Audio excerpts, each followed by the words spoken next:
Hello? Hello, hello? Hello, is everybody there? Wouldn't gliding be faster? How's everybody doing? Good Saturday morning, afternoon, evening, wherever you are. Happy October. It's finally October. I cannot wait. Spooky season is here. Hello, Kawaii Beans. Hello, Yomi. Hello, Akamatsu.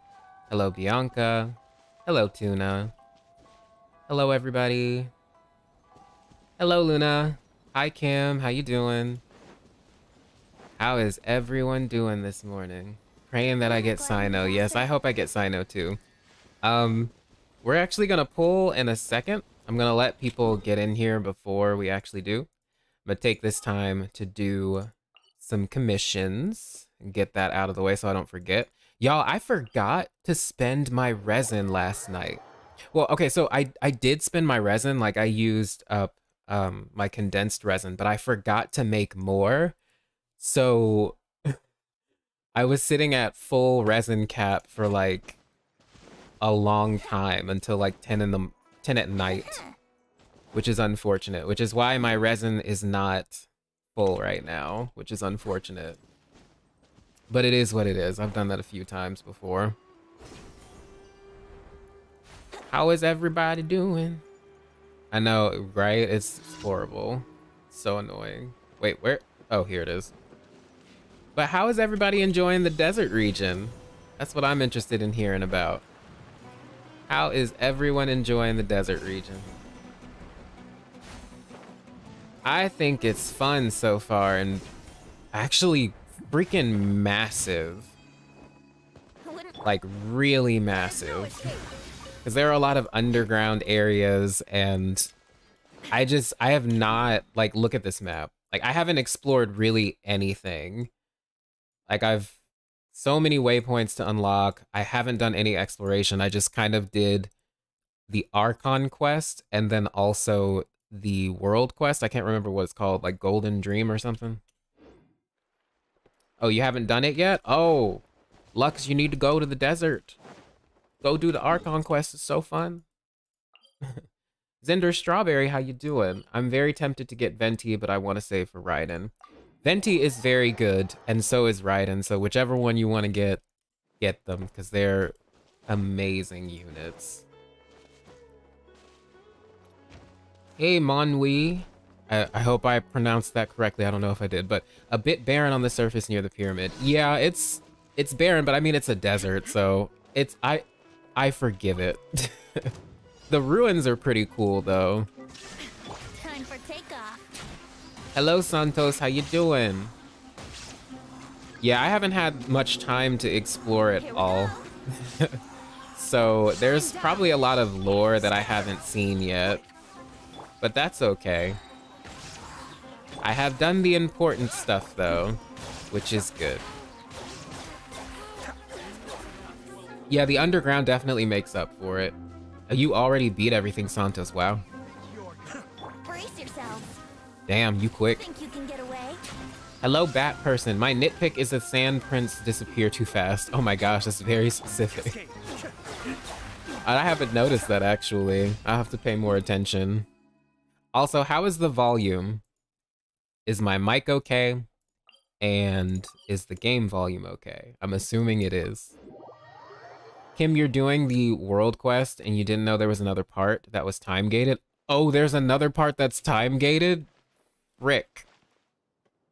Where do I start that? Because I haven't started that. I had no idea there was one that was time gated, which crap. Hello, Erica, how you doing? Hello, Soleil, how you doing? Your ideal squad involves Xingqiu, Raiden, and Zhongli. Yes, my ideal squad is all the Archons, which is why I'm gonna get Nahida. My goal is to get every single one. Where is this? Is it below? Below? Is it here? Is it above? Where is this? Where is this commission? A friendly unicorn. Hello, how you doing? I'm not sure if you answered this, but is part 2 of Sun and Moon in the works? Yes, it is. It is currently in the works. Though, admittedly, I got distracted once again. I am gonna come out with another video that actually has to deal with the cutscene that we get to see of the Scarlet King, Rukkhadevata, etc., etc. Ooh, look at that. Look at how lucky that was. Have you heard the ballad of the treasure chest? But I'm gonna release a video on that. It's not going to be too detailed. It's just going to explain a difference of opinion that I have, as compared to everyone else. If you follow me on my Twitter account, which I should probably Wouldn't gliding be post faster? that in places so that people can actually go follow it. But if you follow my Twitter account, one of the things that I mentioned is that the child version of Rukkhadevata that we see likely is not Kusanali. A lot of people think that that moment is when Rukkhadevata became Kusanali, but I disagree. I don't think it is. And I'm gonna explain why I think this in the video. But yes, part 2 is in the works. It's gonna come out. Yeah, I believe that she lost her memory twice, not just once. Hello, Alec Tried, how you doing? Hello, Rudra, how you doing? Hey, which character should I pull in 3.2 because I'm guaranteed? Wouldn't Nahida's coming out, so you might want to pull on her, maybe. I think the other character is Layla, right? Is that the only... Wait, is Nahida the only 5-star that's coming out in 3.2? I don't know, I didn't look at the drip marketing. All I saw was Nahida and Layla, who I don't know what Layla is. Where is this commission? Run, Hilmi, run. Okay, yeah, let me navigate this because I'm just like looking aimlessly. Okay, so it's all the way down. Okay. Here. Wait, I should probably tweet out actually that I am streaming right now and for people to get in here. You're all the way down here. Layla is a 4-star. Okay. What do you think about the Scaramouche cutscene? Very, very cool. Let's build a god. They're building their little god. Kawaii Beans. Yeah, to be honest, that child doesn't really look like Kusanali. Yeah, the child is definitely taller. At least it looks like she is. So I think that Rukkhadevata lost her memories twice. Bad person. I can't wait to see Dottoro's Sigma build. Oh yeah, because the one that we saw in the most recent Archon Quest was his Omega build, right? I can't wait to see what other builds, like Alpha, Omega, Delta, Sigma, whatever else he's got. Do we even know how many segments he's made of himself? I don't think we do. But anyway, sorry guys, we're gonna start. What the fuck? What am I doing? Okay, I'm racing. I've never done this commission before. Wow, that child is slow. Well, that was easy. Luna, I don't know why I just think Rukkhadevata being Kusanali is boring. Well, yeah, why do you think it's boring? I don't think it's boring. I also don't think it's as simple as people are making it out to be. Because again, I think she lost her memories twice, not just once. Something happened. Something happened the second time that she did. I don't know what, but something was different about it the second time. I think Nahida will probably be a support. Probably, hopefully, who knows? I don't care. I'm pulling for her either way. Why does the freaking commission have to be all the way out here? Do I think Nahida will be a DPS? I don't know. I hope. Whatever she is going to be, I just hope she's powerful. But either way, I am gonna pull for her. Hello, Uniharu. How you doing? Welcome to the stream. Yeah, more healer options would be nice. Before I forget, you want to start part 2 of the world quest. You have to teleport to the Statue of the Seven in Aru Village. Okay, thank you for telling me that. I will do that later. Where the frick? Is it on top of the mountain? In which case, that's annoying. How do I easily get up there? All right, we're gonna do some climbing. Hey Bethany, how you doing? Sorry you're late. Yo, no, you're just in time. I have not done anything. Hello, Bellazdana. How you doing? Or Belsadonna, sorry. I'm happy you're here. What do I think of the Dottore cutscene? I think Dottore is badass. What the? Oh, okay. Y'all, do you know an easy way to get up there? I see a little thingy up there, but I can't reach it. Like, I see that little point up there. Y'all see that? Oh, here we go. Okay, here we go. This is an easy way to get up here. The sand physics and animation are so, when you run on it, is so neat. Yeah, it's so unique. And it's so satisfying. I don't know why it is, but it's just satisfying. Look at that. It's nice immersion. These streams are literally so nice. Oh, thank you. I'm glad y'all enjoy it. I hope it's nice and comfy. Do you think Dottore will be playable? Yes. I do think he will be. One of his segments, probably. I do want to do a theory video on Dottore eventually, because I do think that he... What is this? What?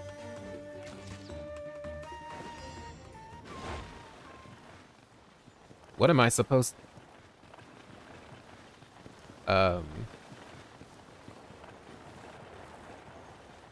Y'all? I didn't read the instructions. Brace yourself. Fuck.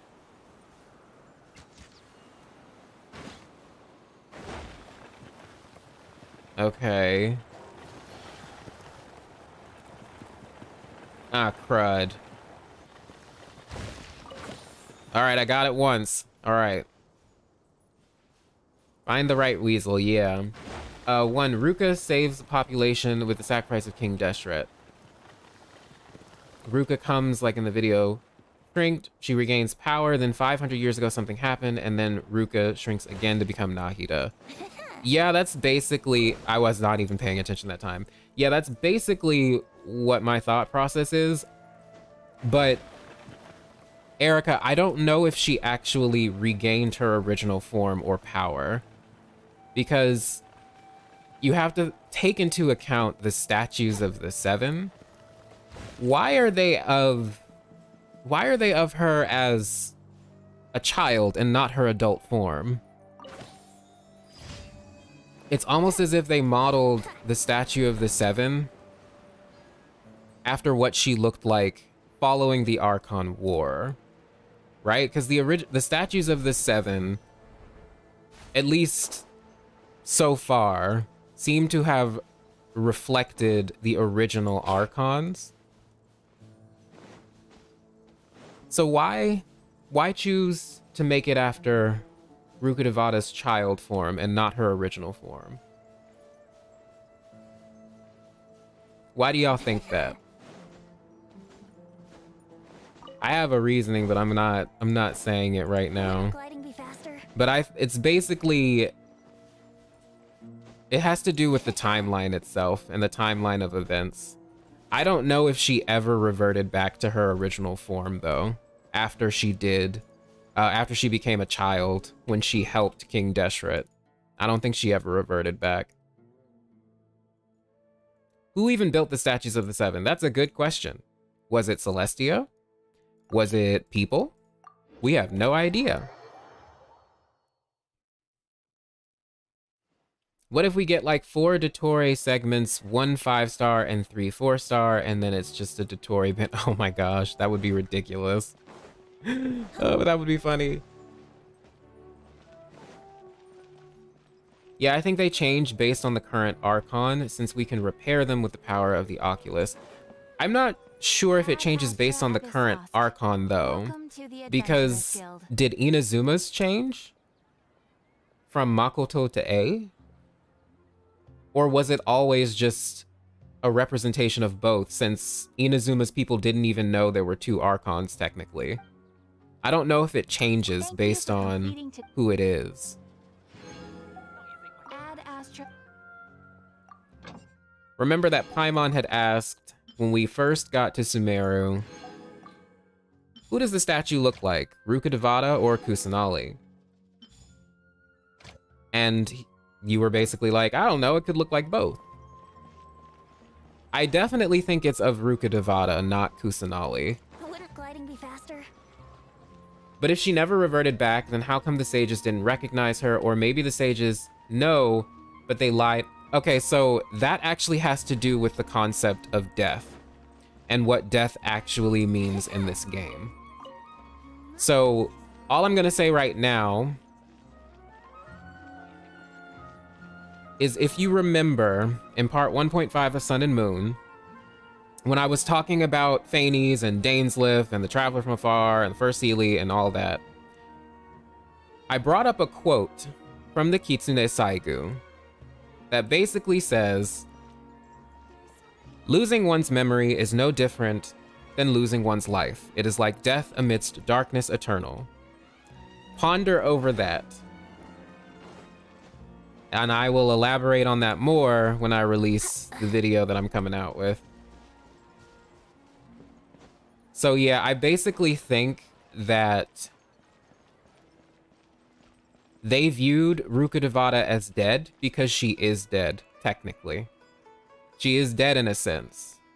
And she is also not Nahida in a sense. She is, but she isn't. But anyway, now that I've done my daily commissions, let's actually pull.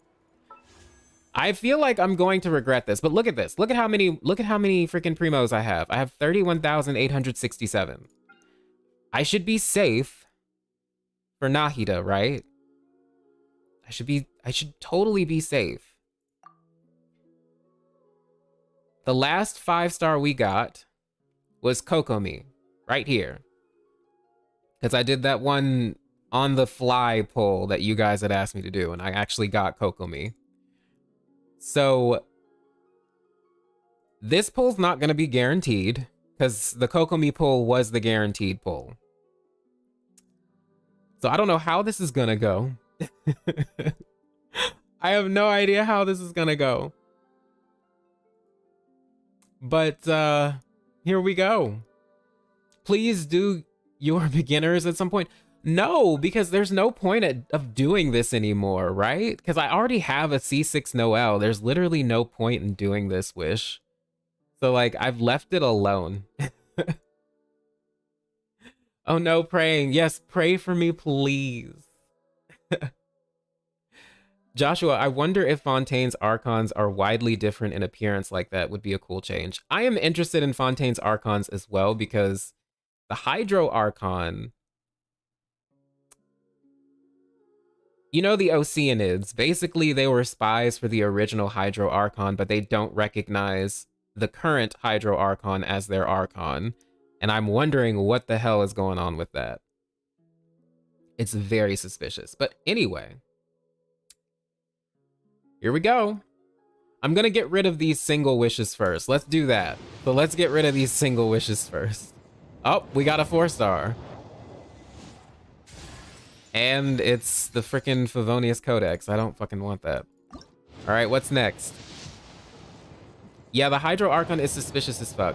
Thank you for sending luck. Please send me all the luck in the world.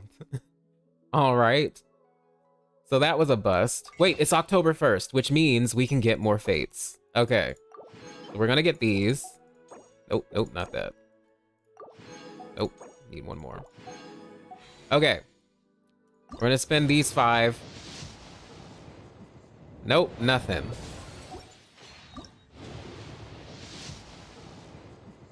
Nothing again.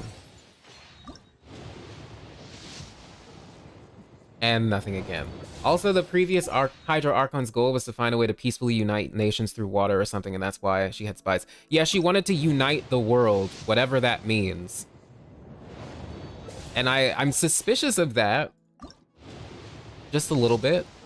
Because I'm suspicious of her intentions. Not quite sure. Alright, let's go into the 10 wishes. Whatever. Thank you, Via.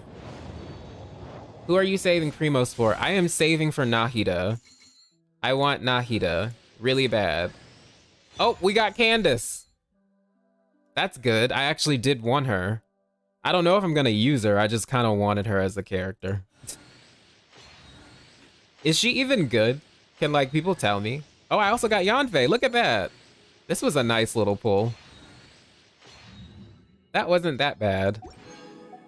All right, let's keep going. Who's Candace? Or Kandake, however you pronounce it. Ugh. Y'all, this ain't looking good. Yeah, her ult is mad good support. Oh, okay, good. She's pretty good for freeze teams. Okay, good. Yaki, it makes me even more excited for Fontaine's story. Absolutely. Sayu. I think I already have you, so this is like Constellation 1 for me. Her kit is weird, though. Uh-oh. Well, I'll have to play around with her. Okay. What is this, the third 10 pull? Oh, God, this is not looking good, y'all. Oh, she's good with Ayato. Sayu again? Ugh. Give me a Candace. Okay, Favonius Sword. All right, let's hope we get gold on this one. Let's hope we get gold on this one. Come on, Cyno. Come home. Nope, he's not coming home. What nation are we going to after Sumeru? Yeah, Fontaine is next. You're at 70 pity and you're guaranteed. Nice. Good, good, good. Again with the Sayu. Oh, again, a Xingqiu, but I don't need you. I already have you at C6. Dang it. Oh, no. I hope you win, because, oh, you lost yours? I'm sorry, Rudra. That sucks. Damn, looking at this reminds me that I'm guaranteed, but you're so far away from pity. I'm sorry. Hopefully you get lucky, though. Kawaii beans. Again with the frickin' Sayu. I don't want you. I don't want you. Give me Kuki Shinobu or Candace. All right. This is not a drill. Here we go, y'all. Oh, shit. Okay. Let's take this slow. Let's take this slow. All right. Cyno, come home. Cyno. Cyno, please. Oh, this is so nerve-wracking. Oh my gosh, where is he? Oh my god, are you serious? Come on. Oh, that scared me. Okay, well, at least I got Kuki Shinobu.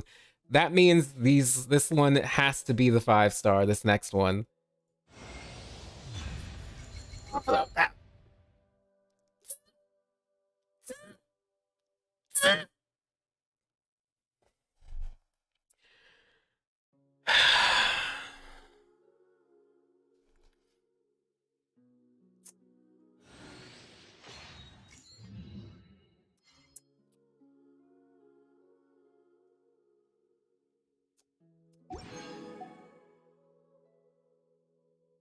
Well, at least I get guaranteed Nahida, right?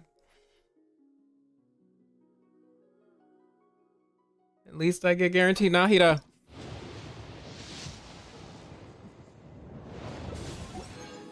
Just pull, don't think. Just pull, don't think. Just pull, don't think. Just pull, don't think. Just pull, don't think. Yes! Haha! All right, we win. We win anyway. We fucking win anyway. We win anyway. We fucking win anyway. Look at that. G fucking G. G fucking G.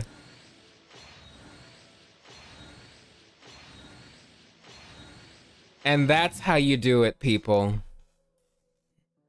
That's how you do it. Holy shit.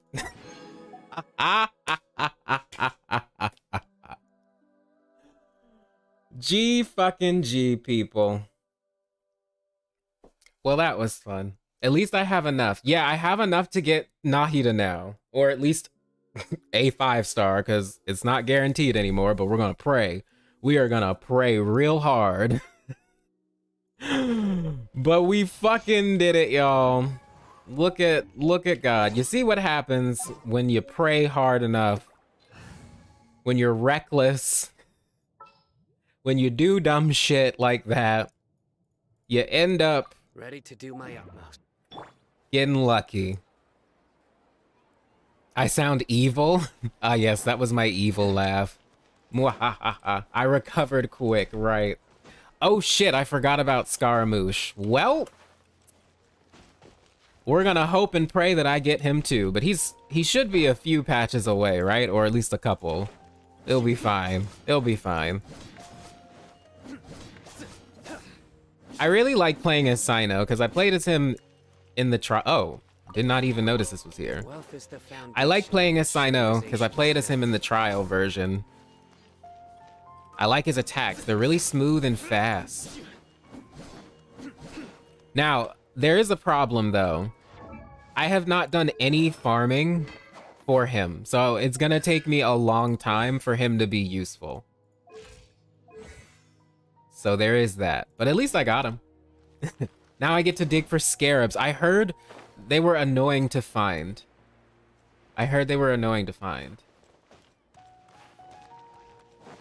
Baiju's coming out in 3.6 is only rumored. They've been rumoring Baiju to come out for a long ass time. At this point, I don't even know when he's coming out. It's just like y'all don't even know when I'm gonna release part 2 of Sun and Moon. It's that kind of uncertainty. Oh, hey, Lux Sky. I didn't even realize you sent me a message. What do I... Oh, these are the events that I haven't done. All right, I'll do that later. I'm not doing that on stream. You want a Hu Tao rerun? Yes, Hu Tao is super powerful. She's good. She changed the game for me. She finally allowed me to, like, get 36 stars in the Spiral Abyss. Speaking of the Spiral Abyss, that's out. But we're not gonna do that right now. We're gonna explore a little bit. Uniharu, you haven't unlocked this desert yet? Oh shit. Oh fuck. Okay, well this is what the other person was talking about. I'm sorry, I forgot who you were. But this is what you were talking about, to teleport to this statue of the 7. And then uh-oh.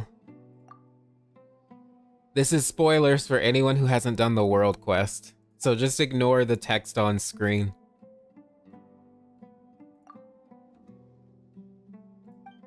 Interesting. Oh god, it's you. Oh wait, no, it's somebody different, never mind. But I hate the other guy from this quest.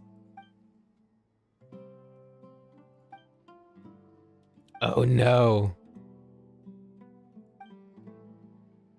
If you haven't yet, make sure you get the wishes from the bargain thing. Oh yeah, I already got those. Don't worry, I grabbed them. Is the world quest long? It's not as long as the Aranara stuff. Like, the first part of this was not as long as the Aranara stuff.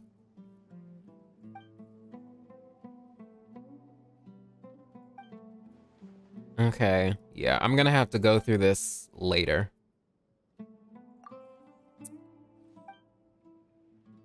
Yes, I hate that Tearsat. Yeah, he's a douchebag.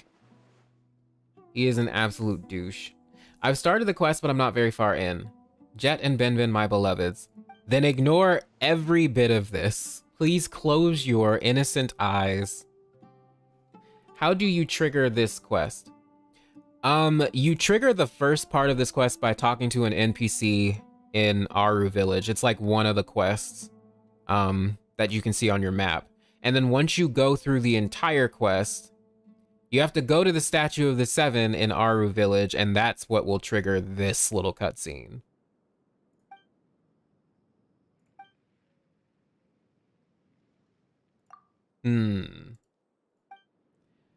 Oh my god, the dialogue. Please. Please let it end so I can freaking look for chests and stuff. You haven't done the quest yet. You'll see. You'll see what he did. You'll see what he did. Hey, how do I defeat Raiden Shogun from the Archon quest? Because she is hindering my progress a lot, to the point I haven't even started the chasm. Ooh, what's your team looking like? What's your team looking like? I don't know, just keep trying until you beat her. Do you have a built traveler? I don't even know if it matters actually, because does he have preset stats for that fight? Do Ether and Lumine have preset stats? I can't even remember.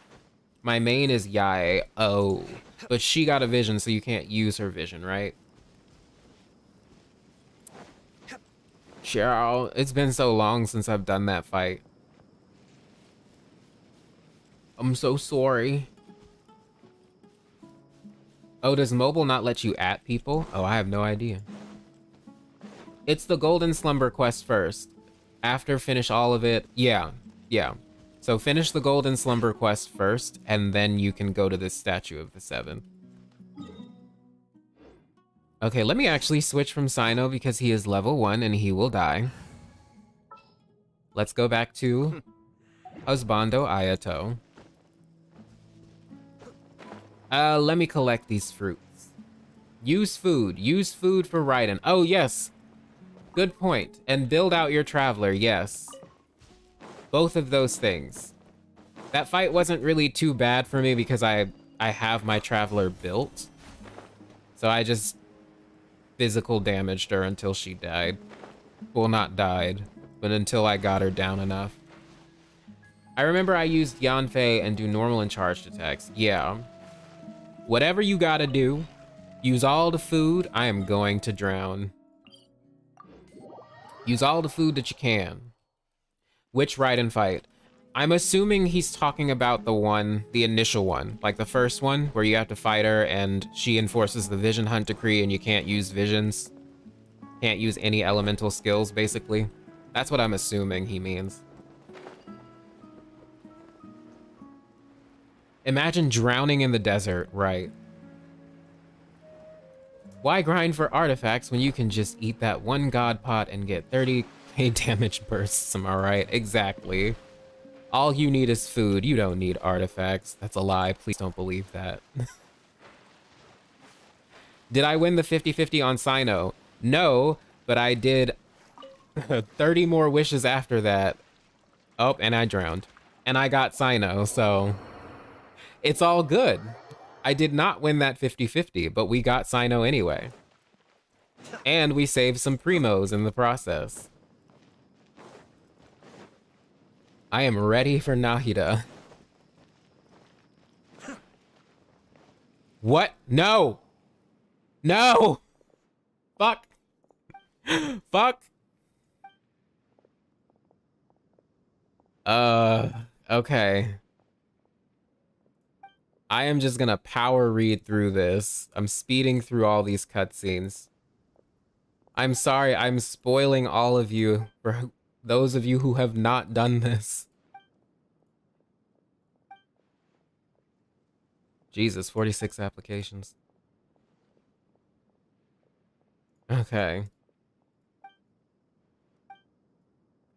Ignore. He's okay, sorry. You got Venti at 50 pity and then Mona after that. Lucky, congrats. Congrats. See, when you place your hands in the power of fate, sometimes you get lucky. And in this case, I was.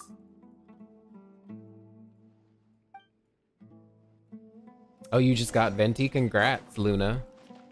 Okay, we're gonna move away from this area. I'm just gonna go over here and do this time thingy.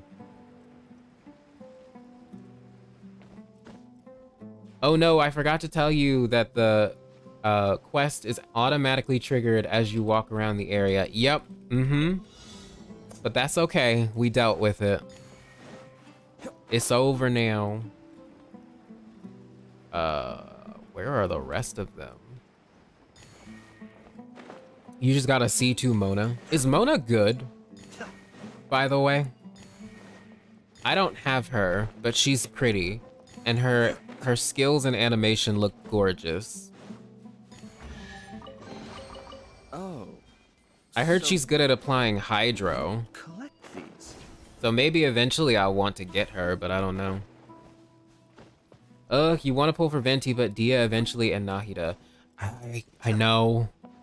How many primos do you have, Uniharu? How many primos? Yeah, but I don't main her currently. For nukes. She's pretty good, especially her burst. I love her burst. Oh, okay. Well, then eventually I'll try to get her. Through the standard banner. Actually, you know what? Now that Tainari is on the standard banner, why don't we just use these wishes? Why don't we just fucking wish? Let's just do that. It's a wishing stream. It's a freaking wishing stream. Oh, look, it's Dory. Let's see what we get. If anything, there's Fischl.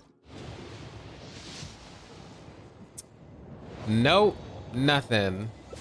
All right, we got 2 more. Nope, nothing. Ooh, Kaya. This is really lucky, y'all. This is really lucky. Holy crap, do you know how hard it is to get frickin' Kaya? I'm actually happy about that. All right, no 5-star, unfortunately. But we did get low budget Cyno. We got Razor. If only I had one more. One more Acquaint Fate. And actually, I think we can get one more. I think we can. Where is Cyno? Here you are.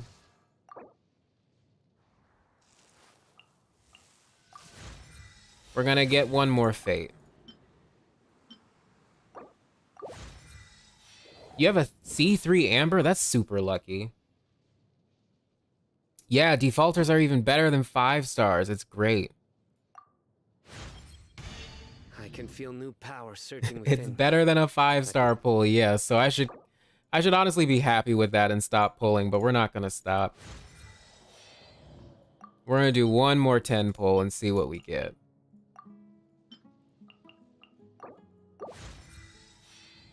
Wait. Ah, fuck. Ah, aha. All right, that's all I wanted. All right, let's pull. One last time. And we got gold, baby. We got gold. Let's see what it is.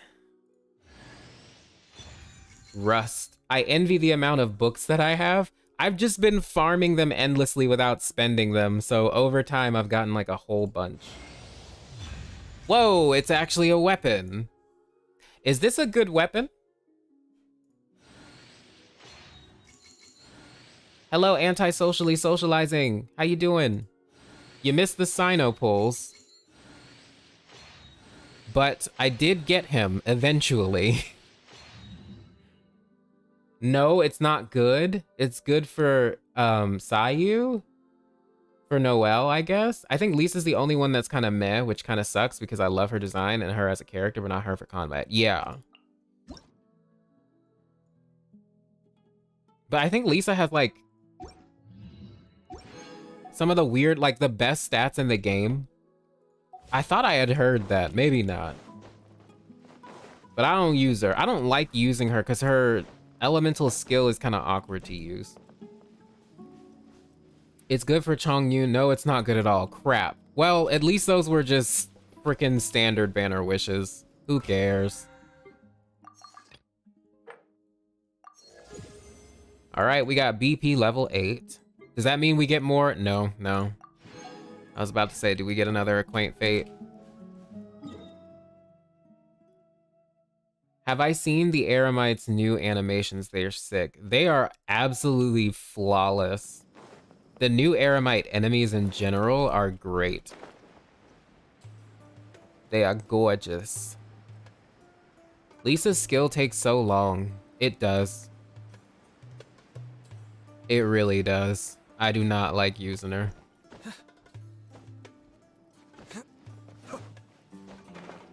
Gosh, this desert region is so big.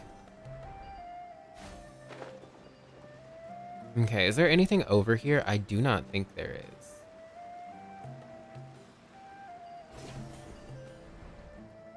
Then let's press on. Wait, where was that Sealy I saw? There was a Sealy over here, wasn't there? Lisa is really pretty, and she's also, lore-wise, supposed to be super powerful and smart. I want to know more about her. Do you unlock those world points with world quests or waypoints with world quests? I don't... There are certain ones that you can only unlock by doing world quests, but I don't know how many of those there are. Be still. I think there are a couple that I unlocked during the Golden Slumber world quest, but there's probably more. Let me get all these little nuts. And then I saw a Sealy on this ridge, but it's not the Sealy that I had seen originally. But that's okay. We're gonna get it anyway. And now I lost track of it. Oh, nope, it's up here. Yeah, I got Cyno after losing the 50-50. But then I pulled 3 more times and got him. So I guess that was super lucky. Wait, where'd it... What? Oh, okay, here we go.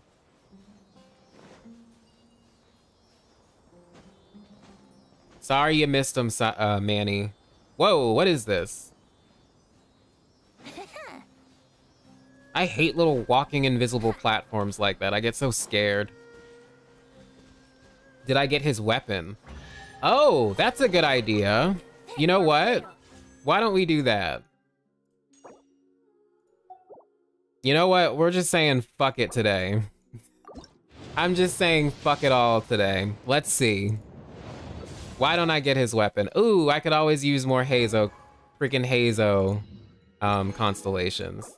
This is a horrible idea, by the way. Please don't listen. Please do not do what I do. Let's see if I can get his weapon, because why not, right? This is number 4. Oh, look! Gold! Look at that! What's it gonna be? It's not the fucking weapon. Well, at least I got a bow for Venti. This is why the weapons banner is a trap. But you know what else is a trap? This. You thought I was gonna stop, didn't you? You thought I was gonna fucking stop. Look at all that. All my primos going down the drain. All right, one last pull, and that's it.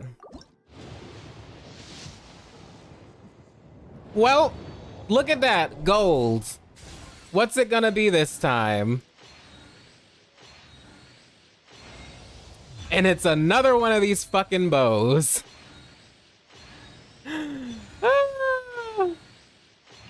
We are in hell right now. Oh well. Oh well. Yeah, my Nahida dreams. I did set a path, but you have to do it like twice. Don't you? You have to fail twice, which I did. So if I pulled again, I would get it, guaranteed. Butterum. Yep. You did that to yourself. I absolutely did. And you know what? I'm not feeling it right now. I'm not feeling the regret right now. But I probably will in a couple hours. Yeah. Yeah. All right, let's go get some more primos. Let's go get some more primos. So I just got 3 5-star weapons. 1 from the standard banner and 2 from the weapons banner. Wait. Wait, did I not set it? I thought I did.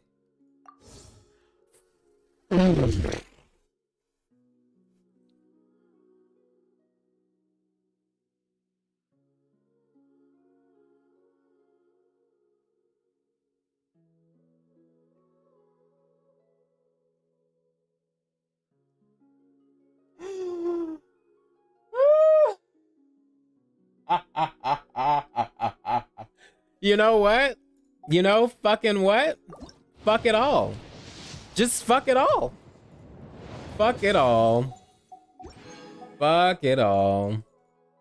Fuck it all. Fuck it all.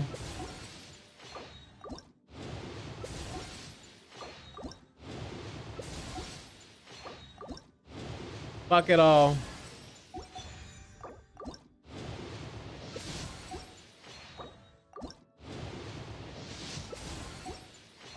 And boom goes the dynamite. It's all gone. Sure, I'll play you another time. All right. But it'll. Well, that was interesting. See, this is why I can't play gacha games. This is why I can't play gacha games. All my Freemo gems are gone. Rest in peace, Nahida. I could have gotten a C1 Cyno, you're right. Instead, I spent it on the worst thing you could possibly spend in this game, which is the weapons banner. But you know what? I'm very optimistic. Delusionally so. We're gonna get Nahida, y'all, one way or another. Just wait. Just wait. There is no escape. Just fucking wait.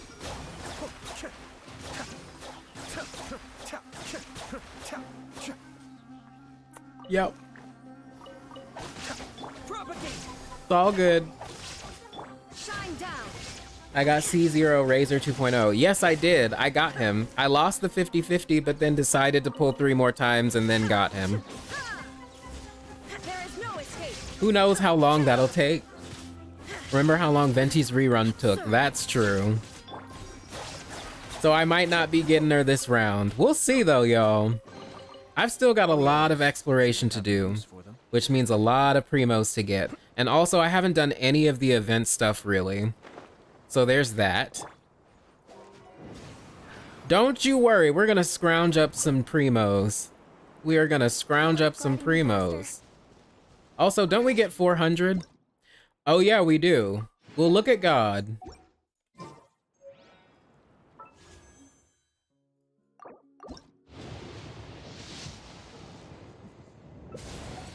Aw, look at that. All right, I'm done. I'm done after this. I'm freaking done. I promise. I'm done after this. I am done. I'm done. I'm done. I'm done. I'm done. I promise. Are you kidding me? You're missing Violinaza Fest. Well, I haven't done it yet. I'ma do it later though. Don't worry. Don't you worry. There's also the daily login. Oh, you mean that like check-in thing? I stopped doing that a while ago though. I need to do it. Who told him about the weapon? It's not their fault. This is all me. This is absolutely all me. So Manny, if you're still here, don't worry about it. Oh, this is new. Give me all that wood. This is why you never pull on the weapons banner. Absolutely. It is the worst thing you can pull on. Ah, fuck. There, why don't you just die to the Dendro stuff? Onion, today I was so lucky and got Cyno on 40 pity on my ult. Congratulations! Cyno is so good. Wait, it's not over? Damn it. Think you can get away? To be fair, it would have been cool to have his weapon in the same stream. It seriously would have. But that's okay. You know what? That is a-okay. I'm gonna be happy and content with what we got. I got Cyno, which was my original goal. You got Amos Bow on the banner last time, and yeah, the Amos Bow is pretty good. So congrats on getting that. Yahoo! Torn to oblivion. Yeah, at least I got what I wanted, y'all. That was the original goal. Oh my goodness. Ah, fuck, I didn't even pay attention. This is why I need a pyro character. Yeah, do not pull on the weapons banner, y'all. It's a trap. It is a trap. Unless you, like, have extra primos to spare and you want to skip on pulling for a character, then go ahead. But in general, just avoid the weapons banner. Don't you have Yanfei? I do, but Bennett is my pyro character of choice next to Hu Tao. I do not have my Yanfei built. Dia is a pyro character, and here's the thing. The more that Dia appears in the story, the more I want her because she's a pretty cool character. Which is not good for me. Sumeru just has a lot of characters that I want, and that is not good. Because at some point I'm gonna have to, like, save again and, like, skip a whole bunch of patches.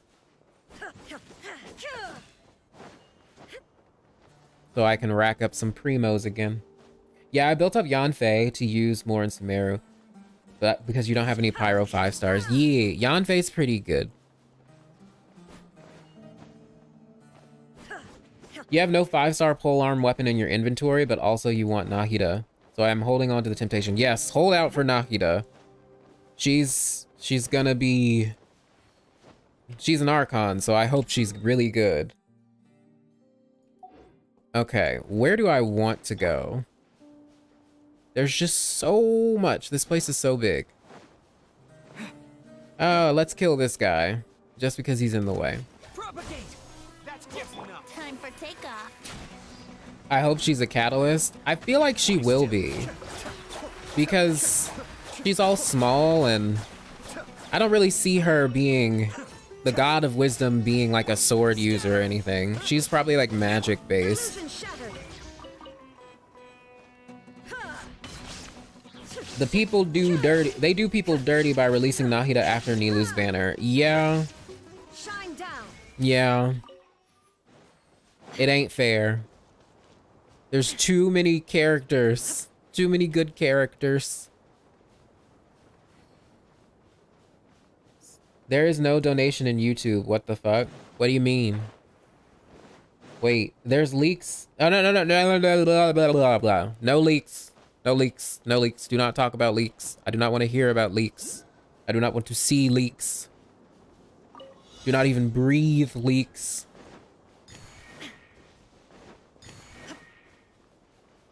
Please, no leaks. Please. Y'all do realize once I get 160 Primo Gems, I'm gonna pull again, right? I lied about stopping. Let's see where we're at. All right, 127. Okay. Well, it's gonna take a while. No worries, it's fine. No spring onion, no green onion allowed. Aloha, fellow lore addicts. How you doing, sensual Magikarp? You missed all the degeneracy if you just came in. You missed a lot of it. Do the Abyss. Oh my god, I forgot about the Abyss. That has primos, doesn't it? You know what? We're gonna do the Abyss. And then I'm gonna pull again.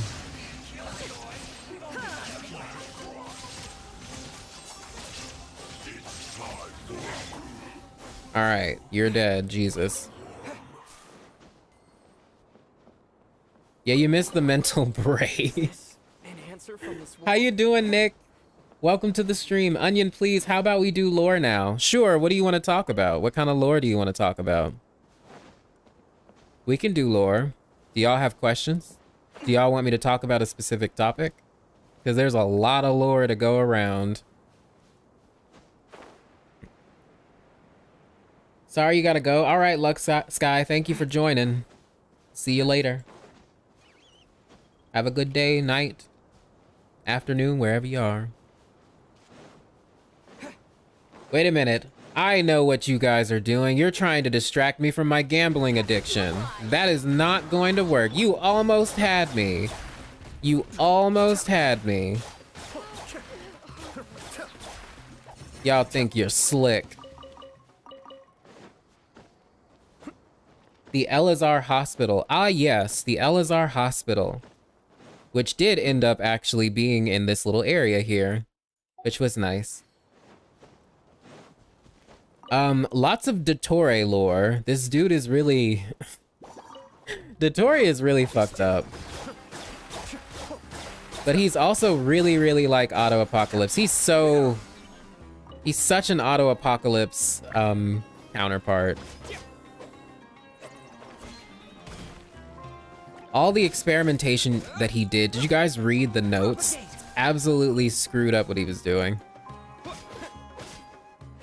But he did figure out.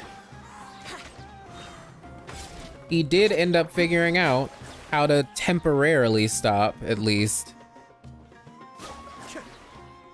the effects of Elazar. Oh, I loved reading the notes and the fact that his name is censored. Right. I have a feeling Elazar is the same cursed illness that turned Conrians into hilly churls. That's interesting. It's possible they do have the same source. So if you guys noticed in the cutscene that we just got of the Scarlet King and Rukkhadevata, all the symptoms of the forbidden knowledge that he brought into the world match exactly with the symptoms brought by the Withering and Elazar, which makes me think that forbidden knowledge is what caused the disease Elazar and also the Withering. So I wonder how that's going to play out in the main story. But here's the other thing about that. So I mentioned it on last stream, but if you go to Old Vanarana, right? So this area up here, there is a little quest prompt. It's not really a quest, but you go around and you kill those abyss mages. You get dialogues each time you do it. And you hear like the voice, which I assume it's an Aranara, but it's not really confirmed. It sounds like it's an Aranara. And then at the end of the day, you fight this abyss pyro mage. And one of the things that they say is that the Marana, the Withering, and the Abyss Pyro Mage get their power from the same place. They have the same source, the same type of energy, which is an interesting remark to make. Now that we have this cutscene of the Scarlet King inviting forbidden knowledge into the world, and it's seeming like that's the actual reason behind the Withering and the Elazar, it kind of implies that whatever forbidden knowledge the Scarlet King got, I feel like he got it from the Abyss. And there are lore books that reference this. There are lore books that kind of hint at that, but I think he definitely probably fucked with abyssal power. And it turned out to like kill everybody and fuck everything over. I keep passing a waypoint. Do I? Where's the waypoint? So is it heavily related to Kemia too? I don't know. Possibly, who knows? But I couldn't also help but compare the Scarlet King's civilization to Conria as well, because Conria also allegedly was destroyed because of some knowledge that they had gotten from some Skyborn power, or something they did with some Skyborn power. Something regarding knowledge. Something regarding the art of Kemia. They were also an advanced society, just like the Scarlet King. So I find it interesting that and they also have ties to the Abyss as well. So I find it interesting that the Scarlet King may have looked into the Abyss for the knowledge that he sought. And I feel like the knowledge he was looking for was the knowledge to resurrect people.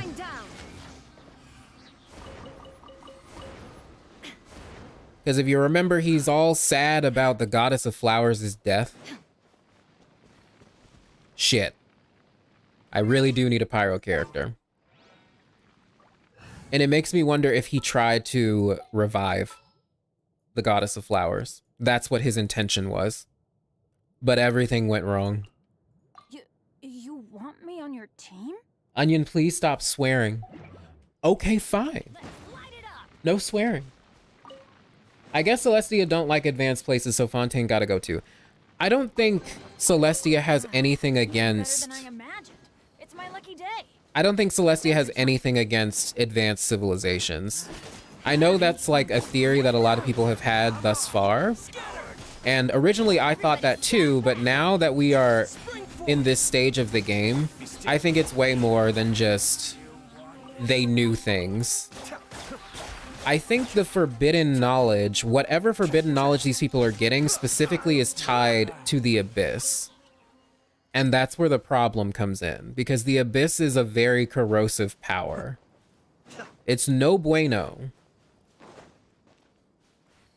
It seems like Celestia has been going around and potentially getting rid or stopping areas that might have outbursts of abyssal flow or energy. And Conria might have been one of those places. And the desert definitely was, with all this forbidden knowledge that spread and started killing the life of everything. And it's just interesting. It's just things to think about. Stuff to talk about in other videos. I have to agree, it's usually with forbidden knowledge. Yeah. It's just that, what is so special about that forbidden knowledge, though? I always feel like it's tied to something else, that there's actually something dangerous about it to the world itself. And that's why Celestia does not allow it. The Scarlet King was a big simp, so he doomed his whole nation, huh? Basically. Pretty much. Related, have you gotten the Desert Golem? No, I haven't. I've seen it, but I haven't done anything in regards to it. Because there's like a world quest over there too. I haven't done any of that yet. There's a lot that I have not done. Why we keep bullying the Fatui? Can't the Tsaritsa tell them to leave the Traveler be? It's not like they can beat us. Nah. The Traveler's getting in the way. Oh, also, fun little fact. Those divine pillars that Ruka Devata commissioned the Scarlet King's priests to create, if you guys remember from the cutscene, this is one of them. It matches exactly what is shown in the cutscene. I don't even know if there's a way inside, or if there's like a secret underground way to get under these things, but I've been wanting to go inside this thing and look for lore. Early in the stream, you passed another waypoint. Oh. Well, I'll have to get it later. You must do it. You learn so much about Conria there. Oh, okay. Interesting. So there's Conria lore. I mean, I expected that because it's a freaking ruin golem, but... yeah, I'm gonna have to do it. I'll probably do that soon. Do Golden Slumber. So I have, but apparently there's another part to the quest that I haven't done yet. So I'm gonna have to do that off stream. But I did the main part of it. There are a lot of ways inside. Keep exploring. I'm assuming it has to deal with the underground or something, right? Brace yourself. One thing you'll say is that Dari is another name for Conria. Interesting. Interesting. Yes. Huh. I'll have to look into that. All right, where do I want to go? I'm assuming, well, actually that might not be underground. Let's go over there.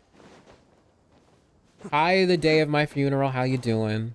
Yeah, the ruin golem quest is short. Okay, y'all are saying it's very interesting. Maybe I'll prioritize that quest. Maybe after we get off here, I'll probably do it and then freak out about it. Ooh, y'all are saying. Question, since I'm kind of new here but watched your lore videos in the past, the 3 friends mentioned in the sword, is it referring to the 3 Aranara friends or the 3 gods? Wait, are you talking about this sword? This one? Or which sword are you talking about, friend? You gotta go, Spidey? Okay. Well, have a good night. I'll see you later. How many? There are a lot of waypoints here. It means the ruins of Conria. That's interesting.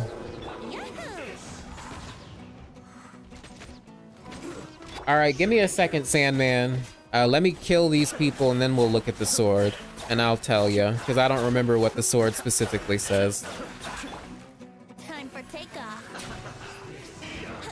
You're on 52 pulls and no Venti, but your Candace is C2 at least. Congrats on the Candace, but I'm sorry you haven't gotten Venti yet. But I'm sure you'll get him. I have hope for you. Faith. I hate killing these things. Do y'all hate killing these things? Because they're so fluffy and they remind me of Appa from Avatar: The Last Airbender. I always feel bad about killing those. Also, let me go get that Sealy up there. A reward on the road.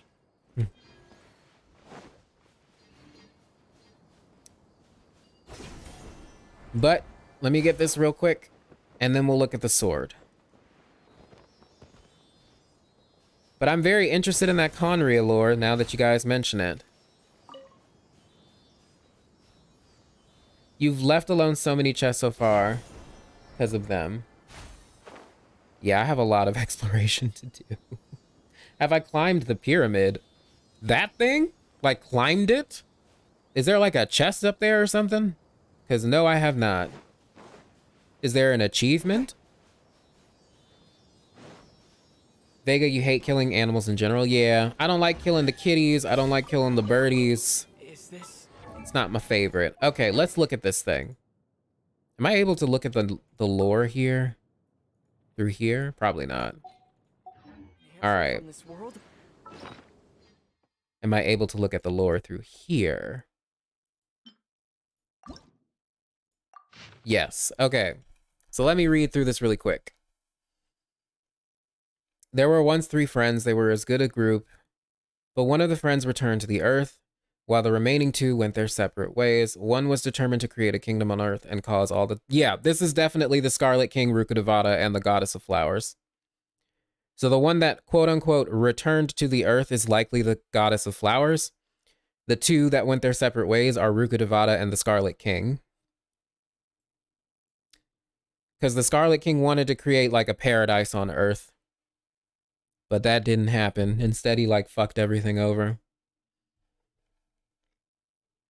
Yeah. Yeah, that's about Rukkhadevata, the Goddess of Flowers, and the Scarlet King. Yahoo! They were the causality of the cleanse Celestia had to do in order to seal the Abyss away because they were closest to the Abyss. Interesting. I've heard and considered that perspective, that Conria actually didn't really... That Conria didn't do anything wrong. Basically. There are little hints of that. But it still isn't explicitly clear, because clearly they were doing warlike things, right? Like, why do you need giant robots? Why do you need mechs? Why do you need this, this, and this? And originally it seemed like Conria was hostile to the gods, and that might be the case.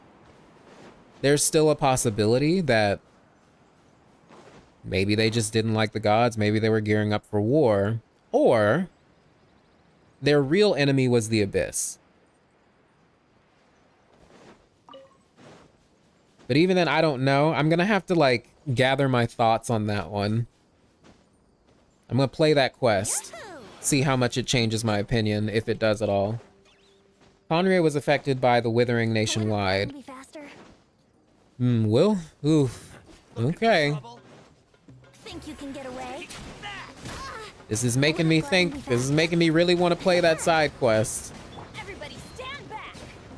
It makes me wonder a lot more about Ryandaughtr because she created the Rift Hounds and they lead the Abyss charges. Yeah, so her role is very confusing.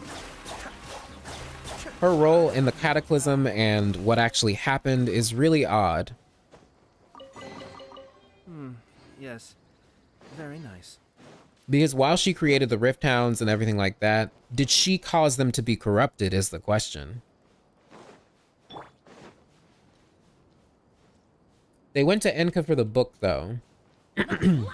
For Before Sun and Moon.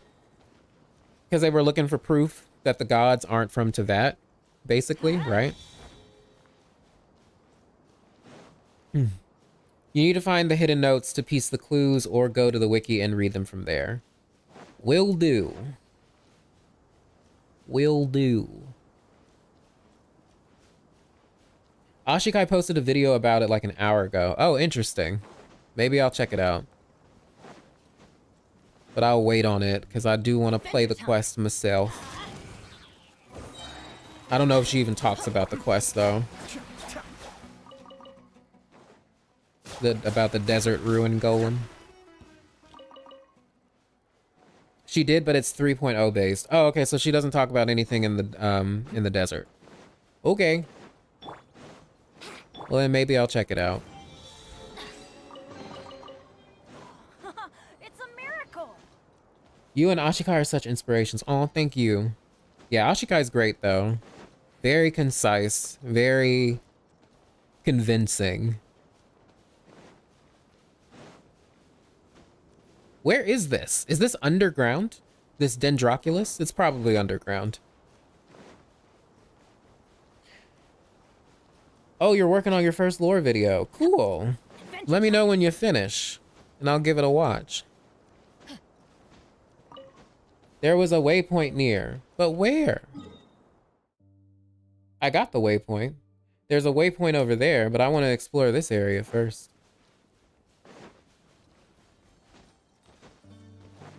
I want to make sure I get all these little chesties. There's a Dendroculus on top of the mausoleum, by the way, in case you didn't... Oh! So I do have to climb up there. Crud. Well, alright. Adventure time. There are a bunch of hidden waypoints. Oh, okay. I remember there was one hidden waypoint in the rainforest region.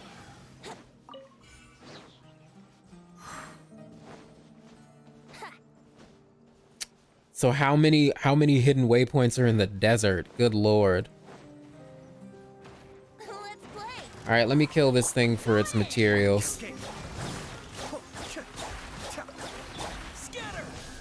Here we go. Just curious, what's the lore behind your YouTube name? Behind the little onion that could? I've had this name for a long time. Like when I was younger.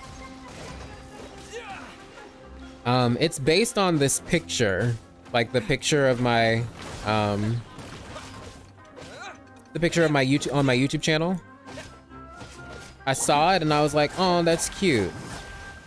It's like the little onion that could, and that's how that came to be. There's nothing really special about that story other than I saw the picture and I was like, oh, it's the little onion that could. Where in the rainforest, onion? Because I can't find the last one. Okay, you want to know where it is? I'll show you. It's this one right here. And it's underground. Oh, look at this note. This is important, by the way. That note about the Irminsul. Because it says the Irminsul's not a tree in the traditional sense. We'll talk about that later. Because I want to be accurate as far as the quote is concerned. But yes, it's in here. You have to go,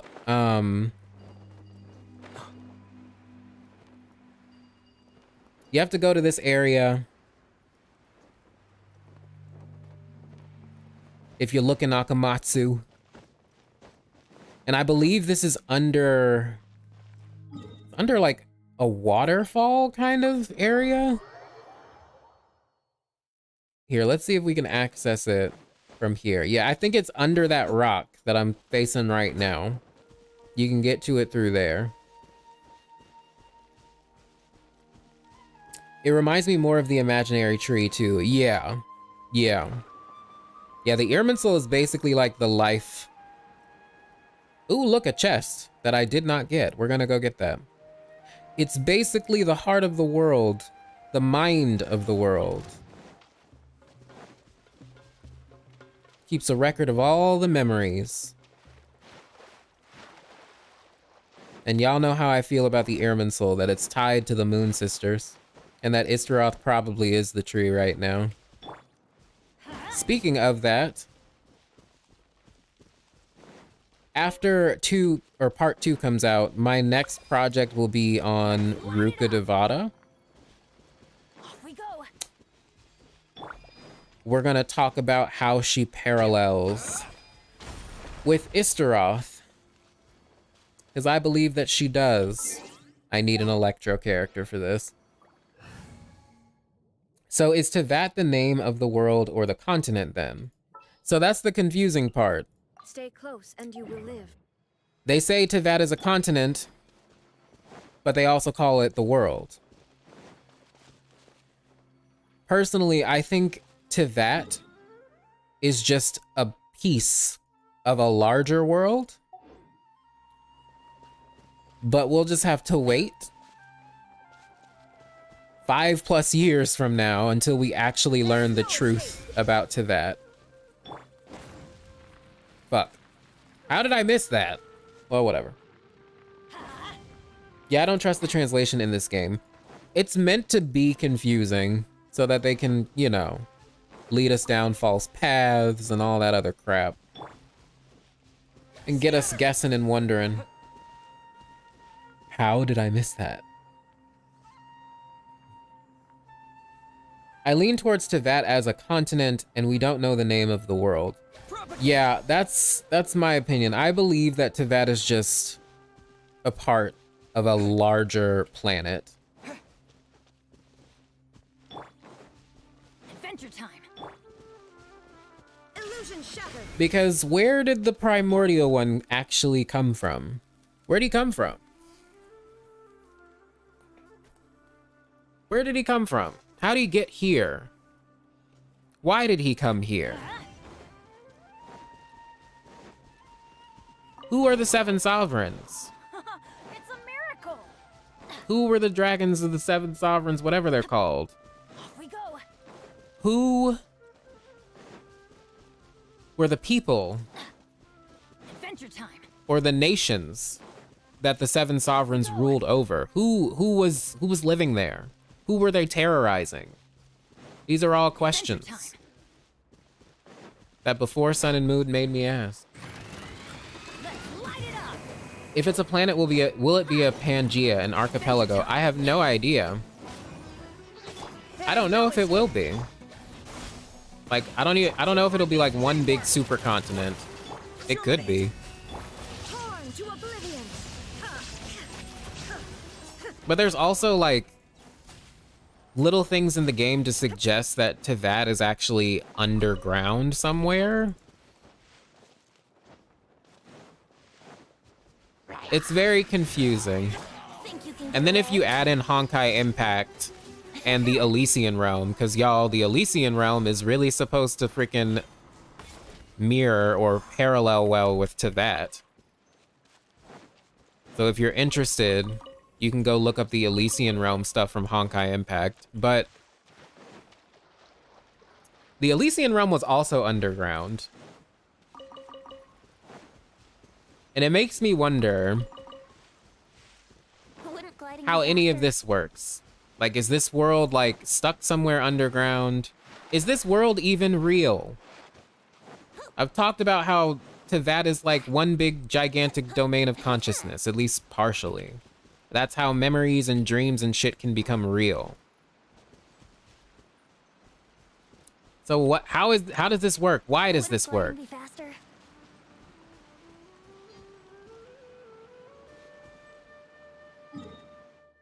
Also, I realize I didn't even go to the rock. Of course it is not real. It's a video game, duh. Well, who knows? If for all we know, it could be. Don't you think Teyvat is upside down? That's also true. There's, you know, there's lore bits about that. There's lore bits about the Irminsul tree actually being an inversed tree. A tree that's inverted. The world is, it might be upside down. Who knows? It's very confusing. Very perplexing. I find it weird how we haven't gotten any underground areas for Mondstadt yet. Yeah, Mondstadt is like a big question mark. And I believe we're gonna get expansions to its area. But Akamatsu, this is the area you go to get down into where the hidden waypoint is. And then I think you just explore for a little bit. In the Spiral Abyss, the more we go down, the bigger the moon is. Shouldn't it be smaller? There's also another interesting part about the Spiral Abyss and the moon. For whatever reason, it just vanishes on the 12th floor. Like the moon is just not there anymore and there's no explanation for it. Also, there's a bunch of like weird constellations and stars rising from the floor. And those constellations look a hell of a lot like the one Paimon shoots out. It's very suspicious. Is Conria underground or not? Because there are things to indicate there is, but also things to make it seem like it isn't. Yeah, that's the weird part. There may have been areas where it was... Okay, so if you guys remember the We Will Be Reunited trailer that came out a long time ago, and it shows Lumine running and seeing what we assume to be Conria destroyed, right? All right, yeah, let's go back to the desert. Why don't we go to this area? I think what we may have saw was Conria exposed from the ground, not necessarily Conria that was like already above ground. I think maybe it was exposed from the ground. Let's play. But I don't know. Oh, holy crap, a Sealy. Shine down. But yeah, there are little hints that Conria may have not all the way been below ground. But then again, it's very clear, like we've very clearly gotten that Conria was a subterranean civilization. It's really suspicious. It's really suspicious. What do you mean exposed from the ground? So, okay, let's say there's like a secret underground bunker, right? Let's say I got a bomb and blew up the top of it and then exposed everything that was underneath. That's what I mean, that it was exposed from the ground, possibly. Like it was dug out. Maybe like from an attack from Celestia, the Sustainer did it. But that's just one idea. I don't know. Onion, you defeated the Shogun. Oh, congratulations, congratulations. I am happy for you. I am happy it helped. Did I even give advice? I know y'all did. But I'm glad what little advice I gave helped. Maybe the world of Genshin, it's a hollow planet. Maybe. You know what? While we're on the subject about the world, I want to bring something up to y'all. A lore book that we're going to talk about a lot. And I believe I've talked about it in previous streams before. Princess Mina and the Fallen Kingdom. Or of the Fallen Nation, whatever it's called. Fallen Nation. Now this book is sus for several reasons. It seems to parallel and have a bunch of characters that are actually characters that might have something to do with Genshin. Especially the protagonist of this, it's really suspicious. But that's not what I want to focus on. I want to focus on this weird thing here. Hold on. No, not the Nakura Daimyo, even though that is an important part of it. There's a specific part that I'm looking for. There is a very specific part. Last I heard, someone said that this destruction is actually the birth of new life. Okay. Ignoring that. Here it is. Okay.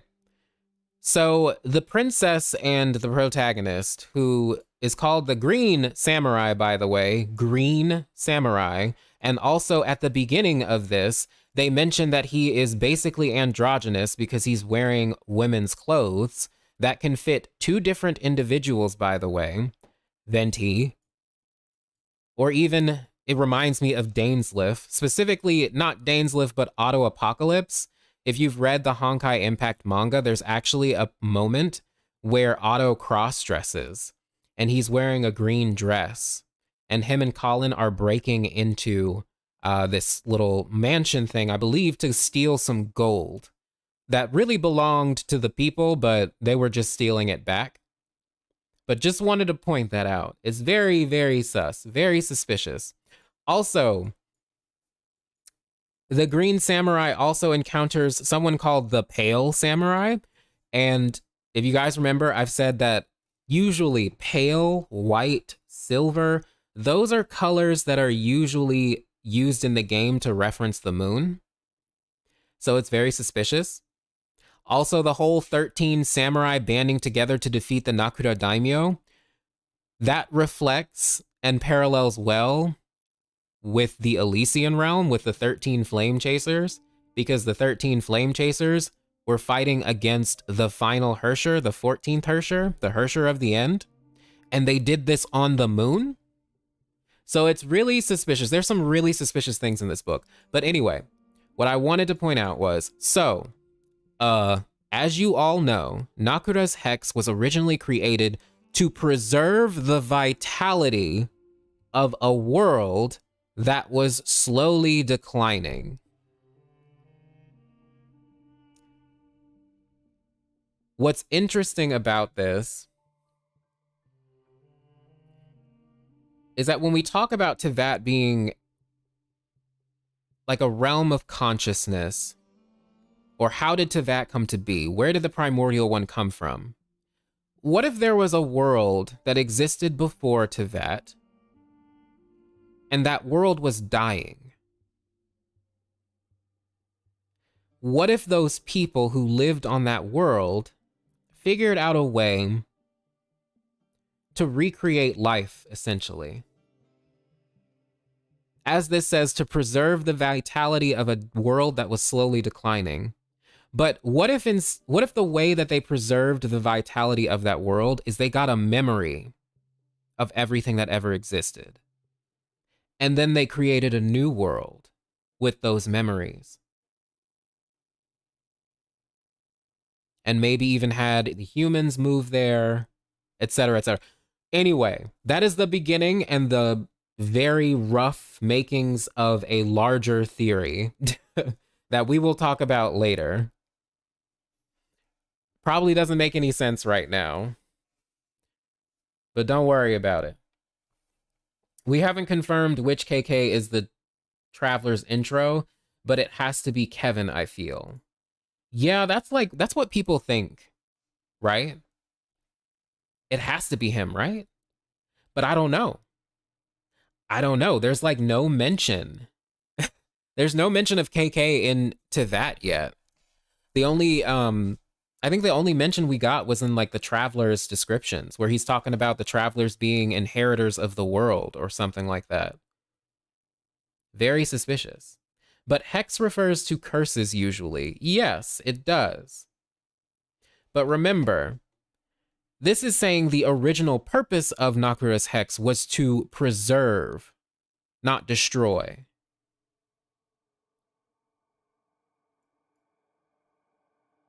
And then apparently there's something that can use this stored vitality, whatever the fuck that is. But I also thought about the Genesis Pearl when I was reading this too. Because if you think about what a Genesis Pearl might be, Genesis means and references creation. So I wonder if Nakura's Hex has something to do with that, but I don't know. Are the Travelers the children of the primordial one? That's an interesting theory. That's an interesting theory. Because, you know, if you think about the primordial one, he made 4 shades. There are 4 individuals that can fit the role of shades. The Moon Sisters are good candidates, but there are 4 other ones who are actually perfect and also have an association with light. The first air, the second air, ether, and then lumine. There's 4.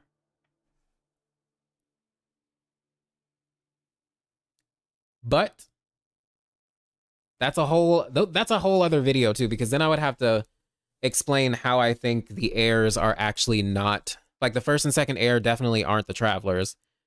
I definitely believe they're not the travelers. But that's a whole video that I would have to explain all that and why they're not. But I've already also suggested that Phanes is actually the second air and also the traveler from afar. And I still think that. But we'll talk about all these things later. Oh god, I hate these. I'm terrible at aiming. I say as I get them perfectly. Except that one. There we go. During the Archon quest, when you go to the little girl and she reads your fate, if you pick up the health option, she goes on and says you will live for tens of thousands of years. Yep, she does. The travelers are definitely not mortal. Brace yourself. And I'm gonna tell you this, I really do think they're actually from Celestia. And the reason they don't recognize this world, at least initially, is because it's changed, like, significantly. I really do believe they belong to the first civilization of humans that lived here. And that they also were living high in Celestia. And Paimon says that is the closest to being right so far. Mm-hmm. Yep. There is no escape. But again, it's also strange because the game is also very intent on calling the travelers humans. And then if you remember, Ryandaughtr was conducting something called the Primordial Human Project. So they very well may be human, but just a special type of human, primordial humans. And you know, Albedo was the one to come out of that project, right? Albedo was one of the products of the Primordial Human Project. And he has ridiculous amounts of similarity to the Travelers, the main thing being his connection to the sun. He has a whole bunch of sun motifs, and so do the Travelers. So it almost seems like Ryandaughtr was trying to recreate Travelers, or like their species, primordial humans. Which makes me wonder, I've asked this question before, I asked it at the end of 1.5, what is the difference between gods and humans? If humans can ascend to godhood, what's really the difference between a god and a human? Is it really just a question of who is holding the key to the power in this world? Is being a god just a title for a special type of human or being? Also, did you guys notice Alhaitham in this recent Archon quest, he calls gods a specific type of creature, just a higher level of creature or something like that, which is interesting. I've never heard the gods described in such a way in the game so far yet. So I thought that was interesting. But yeah, how can they be Celestia and First Civilization? Celestia was the end of that with the war with the Primordial one. Well, not necessarily. Celestia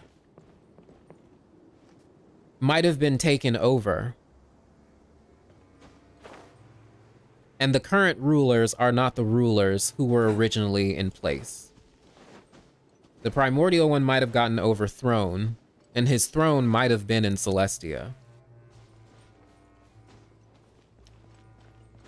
One thing I discovered about all those oculi, it's actually means God's vision. Does that mean when we restore the statues of the seven, we are actually restoring God's sight upon humanity? That's an interesting idea. Your journey ends here. Possibly. Shine down. Speaking of the statues of the seven, Lord of Sand. in Sumeru's Archon quest, Ready. yeah, Nahida says that Paimon also received the blessing of Dendro. Inazuma shines eternal. And before this moment, Take them. I believe most of the community just thought the Traveler was the one receiving the power of the elements. But it almost seemed like Nahida suggested Paimon was also receiving the power of the elements. And I was like, huh? I mean, like, I've speculated that somehow, like, Paimon channels energy through ether. Albedo has mentioned before that Paimon might be like an external organ to ether. So it was just strange when Nahida pointed that out. I was like, wait, so she does get the elemental energy? I mean, if you really think about it, it makes sense because she's helping the Traveler train in how to use the elements. That's what the talents say. You and Paimon studied the sounds of plants that sprout after the rain. You and Paimon observed the flowing edges of grass and leaf, like she's involved in the Traveler's training. Seelie can wield elements, right? Yeah, and it seems like they can have elements of all types, at least so far. We've seen Electro Seelie, we've seen Pyro Seelie, the Warming Seelie rather, which are in Dragonspine. We've seen the regular old Seelie, which makes me wonder if they're Animo aspected. And there's also Dendro Seelies here. But there's only Dendro Seelie in specific areas, which is weird to me. Like, most of the Seelie here are regular Seelies, but there's actually Dendro Seelies. And then there's the Chasm Seelie, the Luminous Seelie. Yeah, so it seems like they can take on different elements and different forms. Yahoo! Yeah, I think the regular ones are Animo. Even though it's not, like, explicitly mentioned, but I think they're freaking Animo. But Paimon may have a similar backstory to Rukkhadevata and the Stove God Marcosius. Oh, I definitely believe that. Yeah, I think that she's a god, specifically a moon sister. One of them. And that she, well, y'all will see what theory I have. I'm gonna remain silent on Paimon and the Moon Sisters for now. But we will go over it a little bit in part 2. And then part 3 will wrap it up. And I'm gonna actually tell you guys what I think actually happened to the Moon Sisters. Animo because they're lazy like Venti, oh my gosh. Onion, are you done with the 3rd act? I have a question, but don't want to spoil, just in case. Yeah, I'm caught up on all of the Archon quests. So ask away. Now you shall perish. Didn't they mention that crystal flies are Animo in nature? I can't remember. They mentioned that crystal flies all look the same, in their base form. So that's like without them having an element, they're all like the same casing.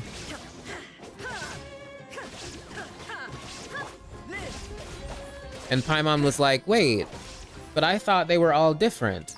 They're pretty much the same, they just have different elements. Which was interesting to note, and I don't really know what to make of that. Can't wait for these theories. Yeah, I gotta get to work. There's so many videos I need to do. But yeah. Yeah. Don't crystal flies absorb the element of their environment? I don't know if it's been explicitly stated, but that's kind of what I've been thinking. They just like absorb an element and then that's what element they are. Take your time, no rush. Y'all. I'm gonna try my best to get stuff out. Wait, did it? Dang it, it's gone. Oh wait, we're back in Aru Village. How'd that happen? Wait, where the fuck were we? Oh, we were over here. Okay. Actually, let's go over here. There is a proverb into that goes, "Be it but 3 moons from the start, he who returns is not he that departs." Where does that come from? That's interesting. I want to look at that more. Where the fuck does that come from? Brace yourself. So we know that all Archons so far are the old ones. Venti talks about the Tsuritsu changing. Nahida is basically Ruka. A was there with Makoto. Zhongli and Venti, obviously. Do you think the others also are? I don't know. I believe they will be different, obviously, because we got to keep it fresh, right? They can't all have the same backstory and be like, oh, actually, I'm the sister of the original Archon. Or they might like go with, oh, she's the daughter of the previous Archon or something like that. I don't know if another Archon is gonna be, or at least another one of the 7. I don't know if their story's gonna be the same as like Kusanali's situation and Rukkhadevata's situation. Could be. But I don't know how they're gonna keep it fresh. An answer from this world? I do think those gods probably were around for the Archon War and stuff. Maybe. But I don't know, because the difficulty with that idea is that it's very clear that Celestia wanted only 7 gods to survive the Archon War. All of the other gods had to submit, which means that they either were murdered by other gods, or they willingly gave up their power to the land, sacrificed themselves just like the Scarlet King did, just like Andreas did, because if you guys remember, he had the chance to become the Animo Archon. He chose to let Venti become the Animo Archon. And it's said that he let his power flow into the land, and then he quote-unquote died, becoming the spirit form that he is right now. And then there's Marcosius, who also gave up his power and let it flow into the land. Then there's A and Makoto. So if you guys have read that one book, I keep forgetting what it's called, but it suggests that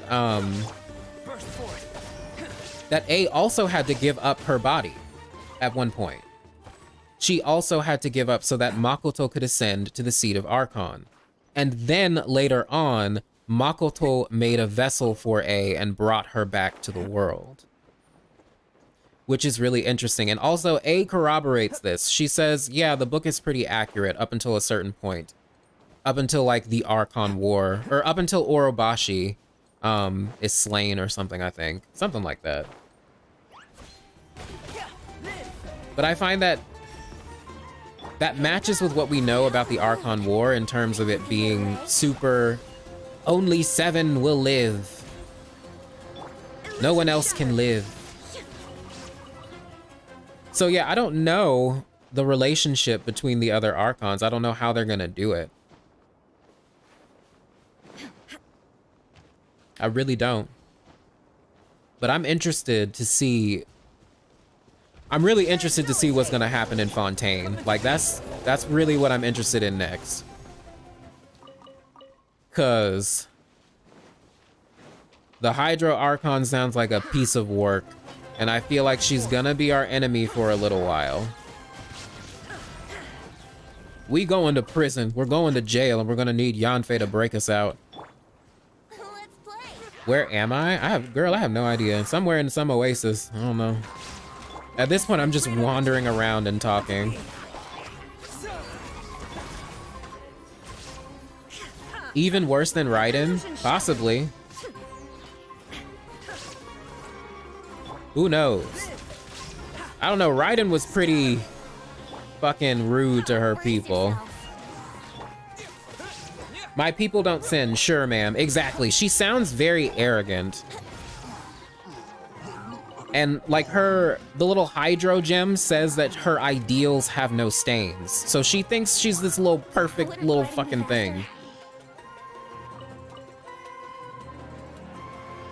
But she also knows to not stoke the ire of the gods. She knows not to piss them off. So I'm very interested to see what she'll be like. And I'm also interested to see what her relationship will be to the previous Hydro Archon. Because the Oceanids really don't like the new Hydro Archon. They don't recognize her. When does Cyno come? Oh. You missed that part of the stream. We got Cyno. Oh, we got Cyno. Our mission begins. We got him. After losing a 50-50 and then me doing another impulse pull. 3 more impulse pulls got me him. Here we go. Shogun didn't care that her people were dying. Yeah, she was just kind of like... I found it weird, by the way. Y'all remember that conversation after you defeat A the second time and she calms the fuck down? And Yae is like... She's explaining her, A is explaining her reasoning for why she did all of this. And then she says, humans only have like a lifespan of 100 years. We can't waste human life. But it's like, honey, all the bullshit you were doing, all the deaths that resulted from what you were doing and what you allowed, it doesn't really seem like you valued human life that much. That was a really weird line for me, but... Let's play. Yeah, she said it was necessary for like eternity, and I was like, okay, girl, whatever you say. Whatever you say, ma'am. Whatever you say.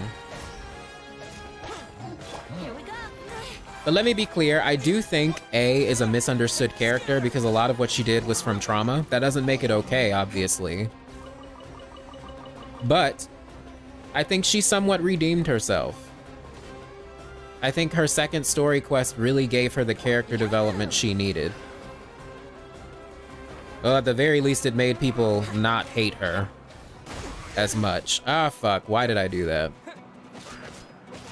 A was AFK inside the puppet, so it was the puppet that did the rest. Yeah, but during A's story quest, she says that she basically can see what's going on in the outside world. She also admits during the Inazuma Archon quests that she knew what the Fatui was doing. She just didn't stop them. They weren't a threat to eternity, according to her. Yeah, she says the decree had her tacit approval. Yeah, it was fucked up. At least Raiden understands that humans live 100 years max. Skara didn't for some reason. Okay, let's talk about that. Let's talk about Scaramouche. And the little scene. With his 3 betrayals. I don't think that, Scaramouche... Brace yourself. It's not as if he doesn't understand the concept of death, right? He understood... Based on what he said, it sounded like he understood that the kid had to die. His mortal form just couldn't hold up. So he understands death. I think he was just unable to cope with the grief. He didn't know how to handle his own grief, his own human emotions. It was too painful for him to handle. So he decided, well, I'm not gonna have human emotions anymore. It's too painful. I don't know how to process them. And that makes sense because a lot of people who do go through trauma, and I would say that he did go through some trauma. Where the fuck? What?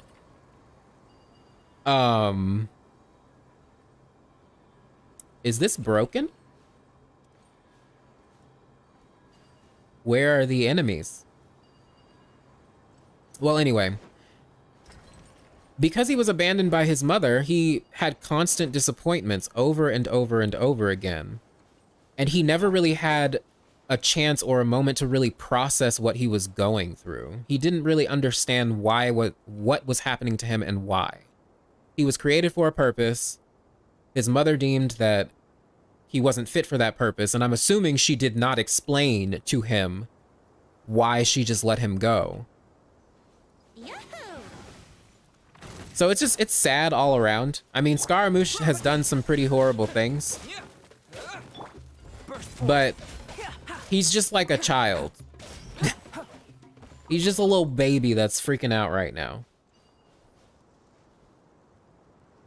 Also, I find it weird. Well, actually, no, it's not actually weird. I was about to say that it was weird that A said to the Shogun that she's not just a tool that she uses. And I was like, well, what you misused your son. But then I have to remember she's at the point of character growth when she tells the Shogun that she doesn't want to use her as a tool.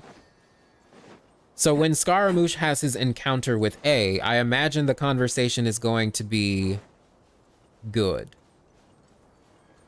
I wonder how they will redeem him. So, like, I really do think that him becoming this god thing is gonna change him. I don't know how. But I think this experience will help him learn to be human a little bit. All I'm gonna say is this as well.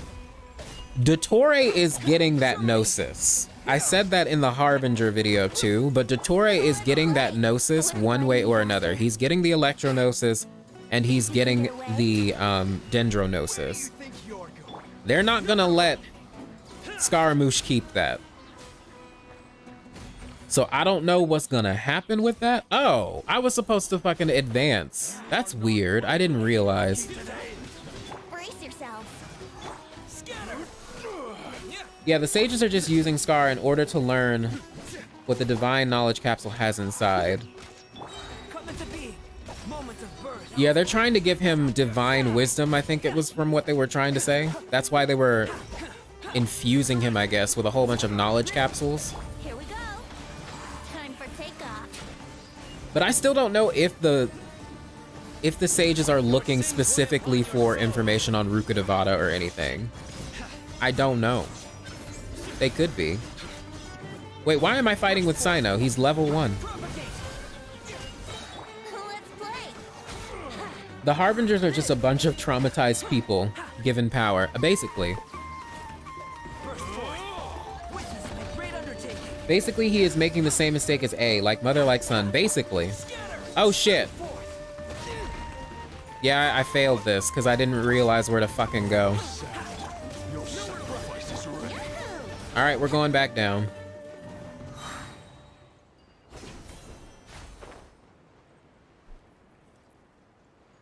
So, like, him dealing with, oh, the kid promised he'd wait for my help, but, like, also him just noping out of emotions like his mom after he reached out to his mom, but it wasn't fast enough. Basically, like, y'all are saying it's like mother, like son. I know that Scar did willingly change, though. That's good. However he changes, I hope it is by choice. And I hope it's also a satisfying change.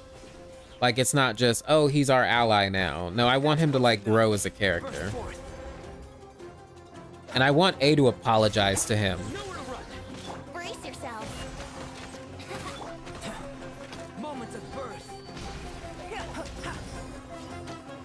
It seems like the sages just want a powerful god and reject Nahida since they don't think she's powerful enough. Yeah. So, for those of you that weren't here, I am making a video concerning Rukkhadevata and the cutscene we just saw, because I think that a lot of people kind of have the wrong impression of it, basically. Because a lot of people are saying, oh, that's the moment she became Kusanali in the cutscene, when it's not the moment. It can't be. because it doesn't make sense from a timeline perspective. I think what ended up happening is that she being Rukkhadevata, lost her memories twice.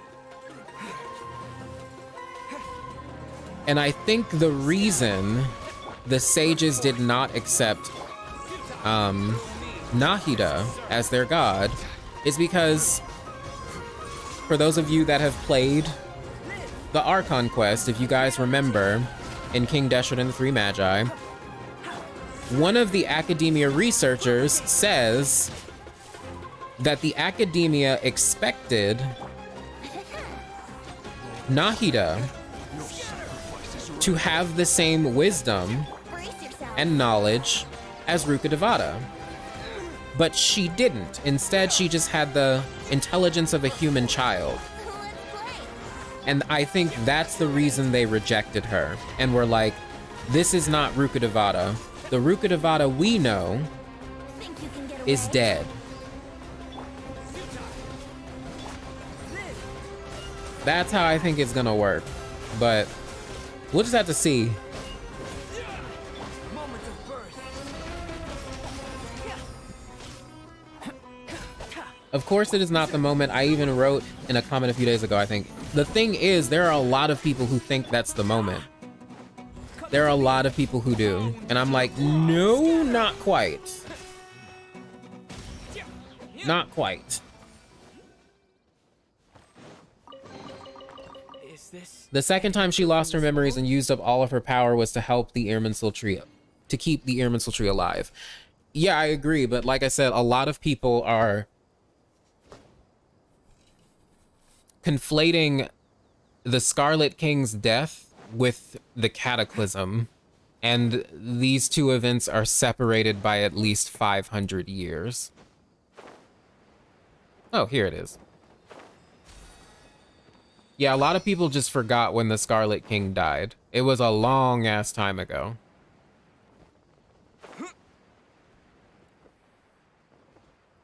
LOL, Scaramouche is just lucky A let him live because he's so weak. Yae wants him to be destroyed, but A wants him to live just like an ordinary Inazuma. Yeah.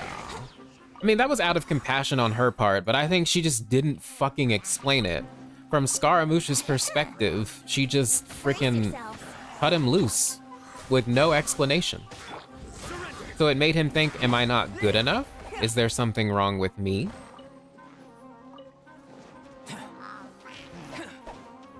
And of course A wasn't thinking about it because she's dealing with the trauma of dead friends and shit, dead sister. So she wasn't even thinking about that.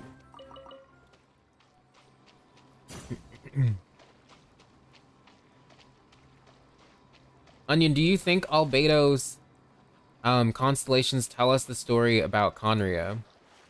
Possibly. Possibly.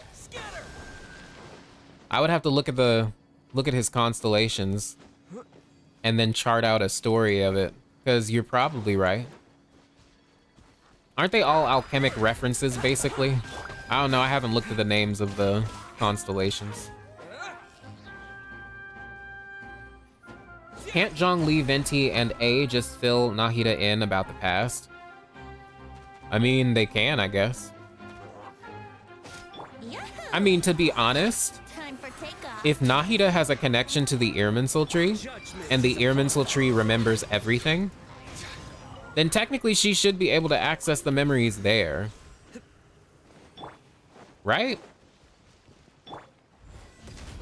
She should be able to get her power back, or at least some memories back. As the Aranara said, the forest remembers.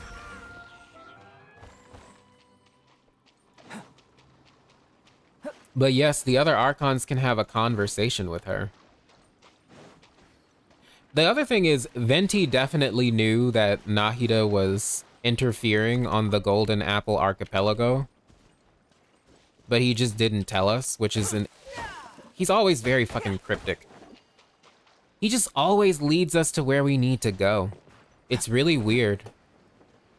Even in Sumeru, we're getting like snippets of him being here. Like, I remember the last stream, someone mentioned that the lyre that we get for the R&R quests was actually a lyre that Venti probably gave that old dude. And looking back at it, yeah, it probably was. Because the way the old man described the person who gave him the lyre, it was like an androgynous individual. Which, Venti. Don't you find it strange that we don't see the Archons interacting with each other? I find it infuriating. I want them to interact with each other. I was really hoping that A and Venti would have like some dialogue during the Iridori festival, but they didn't. But yeah, it is really weird that they haven't like come in contact with each other yet in the main story. Yeah, Venti's always here to be sus. He always helps us, he just doesn't tell us what we need, what is going on. In that sense, he's just like Zhongli. Because Zhongli treats us the same way. He'll help, but he won't say anything. He'll let you figure it out. And also, both of them are very keen on saying, A reward on the road. remember, enjoy the journey. Just enjoy the journey, have fun. And every time they say something like that, I just think back to our Abyss sibling, to Lumine, who says during We Will Be Reunited, the Archon quest, we have always had time. I just wonder. And then we get the Sumeru Archon quest, in which, you know, we're all trapped in a dream. It makes me really wonder about what's going on here.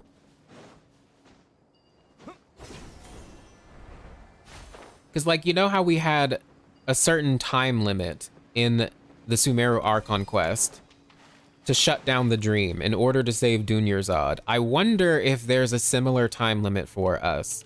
I wonder how many times, how many loops we can go into. If we've even gone through several different loops. I don't know, y'all. This is just me rambling. Ignore. It is not coherent. But I don't know. It's stuff like that that makes me think. The Archons are really sus. Really weird. Especially Venti and Zhongli, because they definitely know more than they're letting on. Also, remember how Paimon and the Traveler just like asked Zhongli straight up about Dainsleif? And while Zhongli didn't say anything. He didn't say that he knew Dainsleif, but he also didn't say that he didn't know. He was just like, well, whenever you encounter that person again. And it makes me wonder, have you met Dainsleif before, Zhongli? I feel like the writers are speaking to us through Zhongli. Oh, definitely. Next patch is the conclusion of the Sumeru Archon quest. I believe so. I think the next patch is the last couple of Archon quests. And then after that, I don't know what we gonna get. I don't know what we gonna get.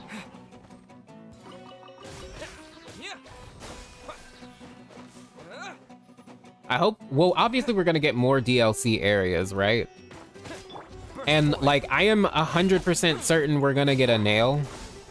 I mean, we're definitely gonna get a nail in every region, right? But there was mention of things that sound suspiciously like a nail in the lore for the Scarlet King. And also that he may have done something with the crystal. Or with the nail? I don't know. But we'll see. There's definitely a nail out here somewhere. Think you can get away? What? Oh yeah, Chaoying Village. I forgot about that, the tea village. Isn't that the thing that borders Fontaine? So I imagine we won't get that until maybe when Fontaine is closer to coming out. Let me heal you up, Traveler. From this world. Oh, and then there's Dornman Port. Right. There are a lot of areas we need. We still need to get a nail in Inazuma. We need the Chaoying Village and the Blackcliff Forge and then Dorman Port, etc. Here's the thing about Inazuma. Excuse me. We don't see a nail, right? But we know something crashed into Enkanomiya, which made it sink. And I'm thinking it might have been a nail. But also, because of the Thunderbird's memories, we know that an object fell on Tsurumi Island as well. And while we don't find one, there is a ley line disorder that causes an eternal fog.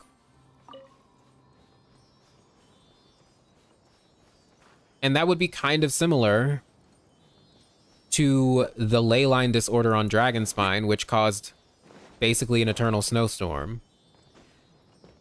But the question is, if a nail did really fall on Tsurumi Island and Enkanomiya, where did they go? Where'd they go? Also, there's evidence on Tsurumi Island that there were Irminsul trees as well. And it seems like consistently all these civilizations have an Irminsul tree and they get killed. So the Chasm had one, Dragonspine had one. Where the fuck is this damn Sealy going? Jesus. I'm gonna come back for those chests. Oh yes, also the Dandelion Sea. Isn't there a nail in Inazuma already? Where? Wait a minute, am I forgetting? I wonder what that pyramid is sucking out of the sky. I have no idea. And that is like unexplained. Maybe more exploration will tell us. But I don't know. Like, I'm in a lot of Animo stuff, don't know how to explain. Did you guys notice that Sumeru... Yeah, Sumeru has a lot of Animo stuff, which is interesting, because it seems like Animo and Dendro are very connected, and I would believe that. Especially since Sumeru, oh goodness, excuse me, is very connected to the Irminsul. And again, y'all know how I feel about the Irminsul. Y'all know I feel that Istaroth is truly the one behind the Irminsul tree and the Moon Sisters. Istaroth is called the Thousand Winds of Time. So I'm not surprised that Animo would be a big major part here in Sumeru alongside Dendro. Oh yeah, and then there's the Mare Javari. Do I think we're gonna get that anytime soon? Something tells me that we're not gonna get that until we're closer to Notlon. I don't know why I think that. I have no basis for this. But it's just something that I feel. I don't know. I don't think it's coming anytime soon. Let me level this one up.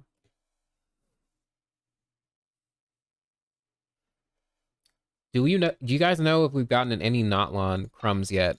Very small ones. I think the only thing we know about Notlon is what was told to us in the comic.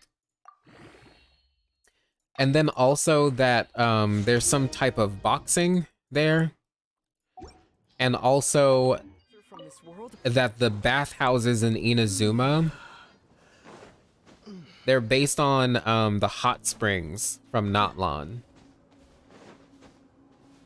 I think that's, oh, they just referenced it in the new event. Ooh, I have to play Vine Laser Fest, whatever it's called. I can't wait for Notlon to reveal that Bennett is the Pyro Archon. I can't wait for Notlon to reveal that Bennett is probably from Notlon. Cause he got the same damn eyes. The same eyes. Or similar eyes as Eonsen, right? And then Bennett was just randomly found in some domain somewhere. It's really weird. In Vinelaza Fest, Varka talks about Capitano and Notlon, which is why you should do the intro. All in due time. Brace yourself. All in due time. Actually, you know what? I don't care. Tell me about what he says in regards to Capitano, because I'm curious. What does he say? Like, I'm still gonna play it, don't worry, but I don't care about spoilers. What does he say? Bennett was found in the marriage of Ari. Oh, well, that's interesting. I'm thinking it's in Notlon too. It has something to do with Bennett, I think. Yeah, I really think it's gonna be a place probably near Notlon. I don't know why, again. I don't know why, it's just something I think. And I have no basis for it at all. Varka meets Capitano. Capitano helps him out. Oh, he helps him out, interesting. Capitano is going to Notlon. Interesting. He says that Capitano could kill a ruin guard in one shot with one of Klee's crayons. What the fuck? Oh, the dude is powerful, isn't he? He says Capitano is very strong. Not surprising. He says Capitano helped the expedition that he's going to Notlon. Okay. Help the knights. Interesting. Interesting. So I want people to realize, as they're setting Capitano up to be this really powerful dude, because Child mentioned this and now Varka's mentioning this, remember his Commedia dell'arte counterpart and how Capitano's not actually strong but is meant to be exposed for something. Now in Genshin, I think he is going to be super strong, obviously, but I think there's something about him that ain't right. Because if people are lauding him and they're really like hammering on the fact that this dude is a good guy, he's really strong, I feel like that's all setting up to where they're probably going to reveal something terrible about him.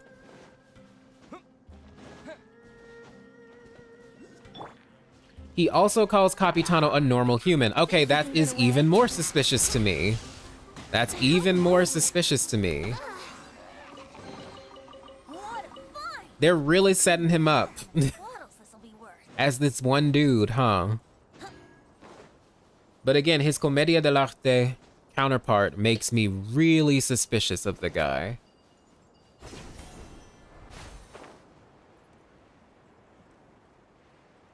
He is a phony? That's what I'm thinking. I'm thinking he's a sham. He's a phony in some way. He's hiding something under that mask.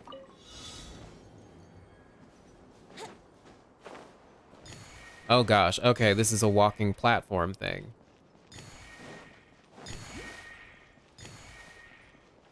Oh, there's the Dendroculus. Let me get that in a second. Nina, you have a question. It's a live stream idea. Well, lay it on me. What you got? Let me know. Hello, Crimson. You're just enjoying some Papa John's pizza. Oh my gosh, that sounds so freaking good. You know what? I kind of want pizza now. But I'm on a freaking diet. Oh well, who cares? Pizza. Pizza sounds delicious right now. Could Ashikai's theory about Capitano be true? If I remember correctly, she says something about Capitano being monogamous, right? Here we go. And yeah, it was a really good video, by the way, where she talks about him being monogamous and the connections to Sun Wukong. Here's the thing. The theory that I had about Capitano actually complements her theory well.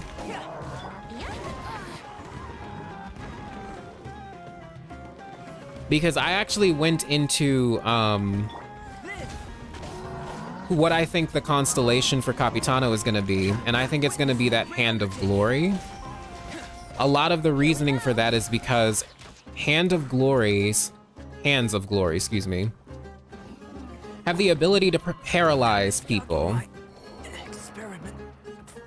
What's interesting about that is one of the powers of Sun Wukong is actually to paralyze people. And then there's a connection to like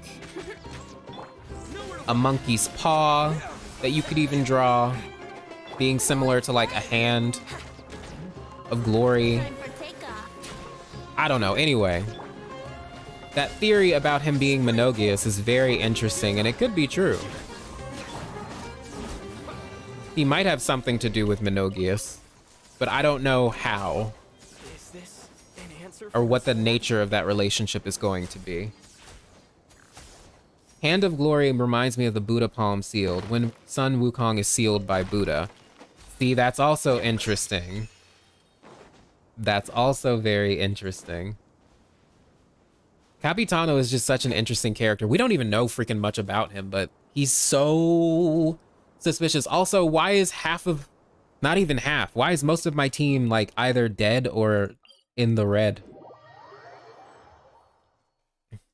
Also, Ashikai's latest theory makes too much sense at this point. What was her latest theory? Is that the one about the Conrian people, the robots? I haven't seen it, but I have to watch it. Capitano should be number 2 of the Harbingers. I think he fits more than Dottore. Here's the thing, because like in my Harbinger video, I also debated whether or not Dottore and Capitano, whether their ranks were switched. I ended up giving Dottore rank 4 and Capitano rank 2, but I also mentioned I wouldn't be surprised if they were switched. Here's why I'm not surprised Dottore is number 2. And it kind of ties into my idea with Columbina. Right now, one of my theories is that I think Columbina was probably tampered with by Dottore. And she's number 3. She's ranked 3rd. So I'm not surprised that he would be above her in rank. But that's not the only reason. That's not the only reason I think he fits number 2 quite well. Remember that he slayed a dragon. Dragons have powers that rival the gods. So Dottore, that already sets him up, at least in my book, for him to be an already super powerful individual. He's got a whole bunch of political power. Whole bunch of access to resources. And at this point, he created a freaking god. He like he's helping Scaramouche become a god. Where the fuck are these particles, by the way? Shit. Well, I lost. Let me go back up there. So I'm not really surprised that he's number 2. Dottore, it fits him. He can literally create a god, right? I don't think the Harbinger ranks refer to pure strength, right? It can refer to political prowess as well. Influence. So from that perspective, I can see why Dottore is number 2. The dude's just been all over the place, and he's got copies of himself. And I wonder if all of these copies are, at the very least, as strong as his most powerful one. I don't freaking know how it all works. But we do know the segments are at least titled via what? It's called Omega build or something. The one that's in Sumeru is called the Omega build. So I'm waiting on that Delta, Sigma, Alpha, Beta build. I might have to resend my question because I don't think you saw it, but that's fine. Oh yes, I'm sorry. I didn't see it. I was concerned with this, and then I went on my ramble about Dottore. Yes, please resend it. I am so sorry. You keep skipping my question. I'm sorry, IDK. Resend it. Y'all resend it. Where the okay, there it is. There's one. Yeah, the Greek alphabet. Yeah, the Sigma build. He's a Sigma male. Okie dokie, Onion. I'm gonna go play more Genshin and try to get my Venti constellation. Yes, congrats on getting Venti. Bye. Thanks for joining the stream. He's broken Dottore. He's broken. Dottore can make several clones of himself, has many high-ranking connections, and has access to create things like a literal god. Yeah, he's like super broken. The dude is broken. Fuck. And I failed yet again.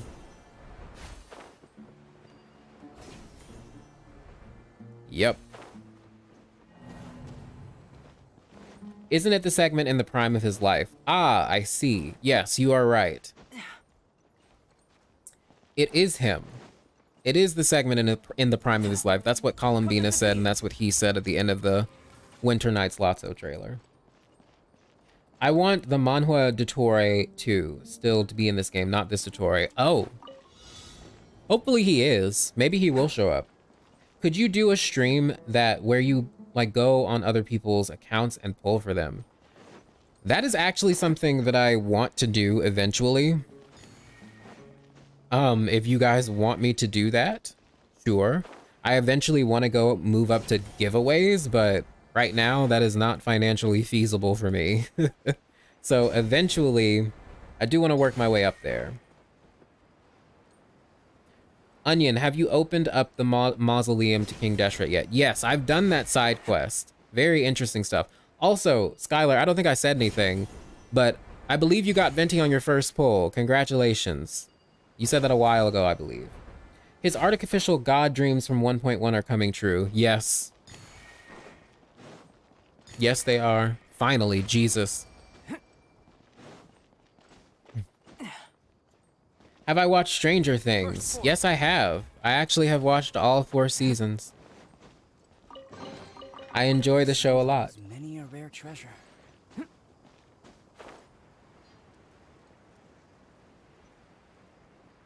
All right, let me... God, there's so much. There's so much to freaking grab. I've only done 29%. Good Lord. You could do it at any time you want. Yes. Yes. But eventually I do want to work my way to that. Where... Y'all? This is why I hate... This is why I hate... invisible walls. How do I get through here? I'm assuming there's like an opening somewhere. Maybe. Do I need a special device? What's my favorite character of all time? From Genshin? I don't know. I don't really have a favorite. I like a lot of them. BT Dubs. Wait, Ragnar, you got 100%? Jesus Christ. You work fast. By the way, have you finished the Archon quest?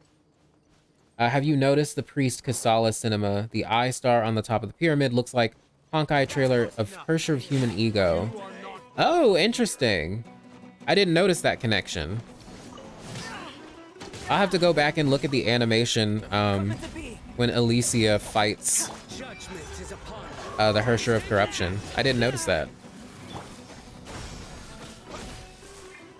Here we go. Yeah, I'll have to look at that. But yes, I have finished the Archon quest. Think you can get away? So that interactive map is a must in the desert. Yeah, I'm gonna have to look it up. I'll have to look up the map. Because I don't know if I'm gonna get through this alone. It's very, very expansive. And then there's the underground part, which I have not even touched. Outside of like the stuff for the world quest. Sparaglaze, he was expelled by the academia and control the academia right now.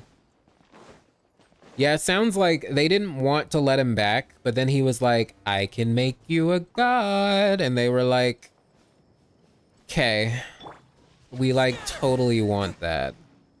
So then they just let him back in.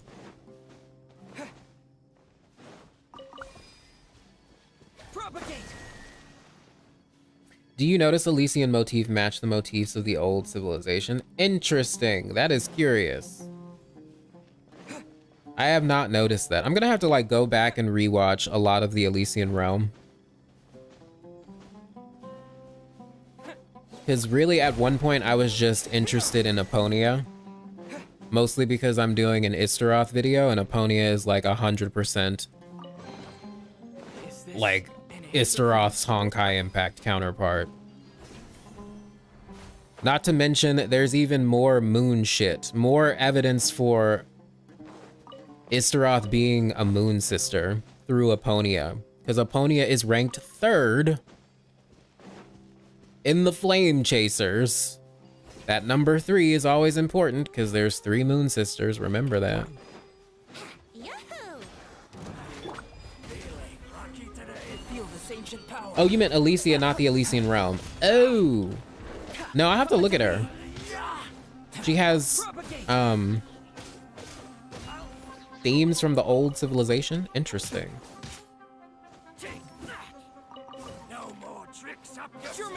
They need to give us more lore for the sustainers. Yes. Right now she is, well, okay, so I think they have, it's just not direct lore. But they have been giving us snippets. A reward on the road. They have been giving us little snippets. Specifically in Fischl's domain. And that's all I'm gonna say about that. Very suspicious. You think there are multiple and not only one? Interesting. You think there are multiple sustainers? Interesting. Bye, Nina. Thanks for joining. You have a good day. Thank you for joining. Honkai finale trailer. Oh my god, I saw that, and it was so cool. Kevin fighting Bronya, and then Kiana, and then Mei. I don't know the context, but it looks really cool.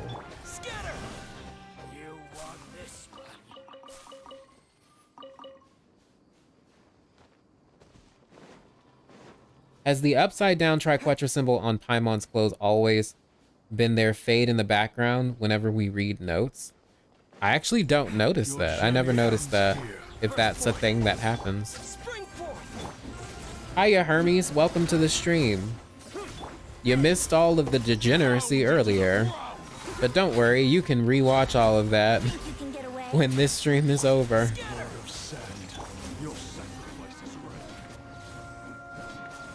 Onion, who do you think will be the chief?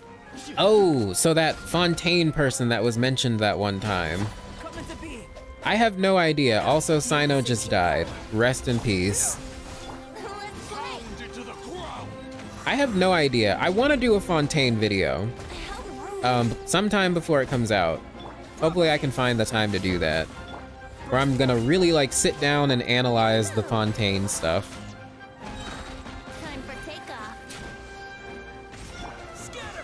But we will see. Shareth, sorry if I mispronounced that. What do you think would happen if something happened to the Gnosis? I don't know. Like if it was destroyed or something? I don't quite know. A reward on the road.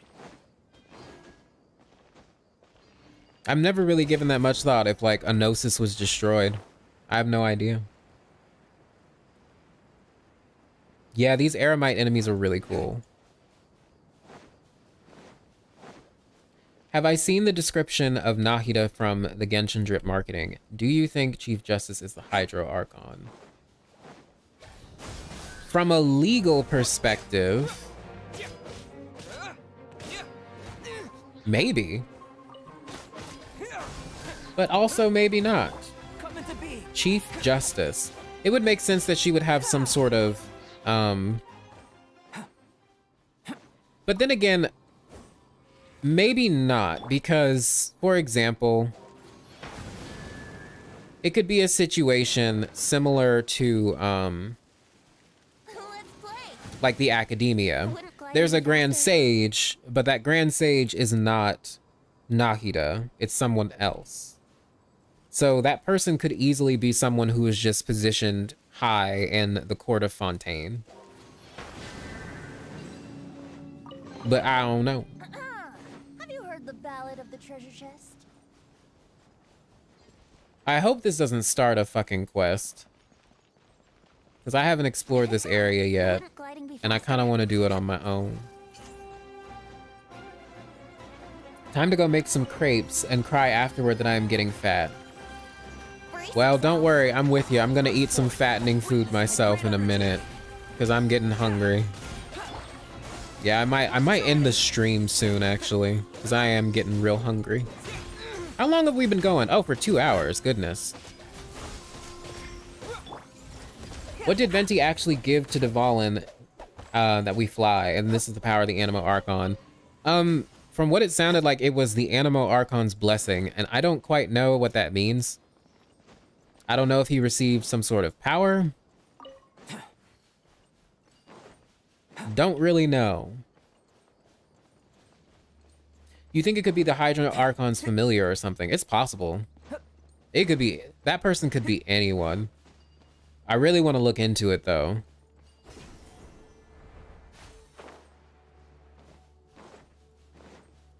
Actually, you know what? I'm gonna make a note. Research. Wait, hold on. Research Fontaine later. Like in a couple days or something when you're not editing. Okay.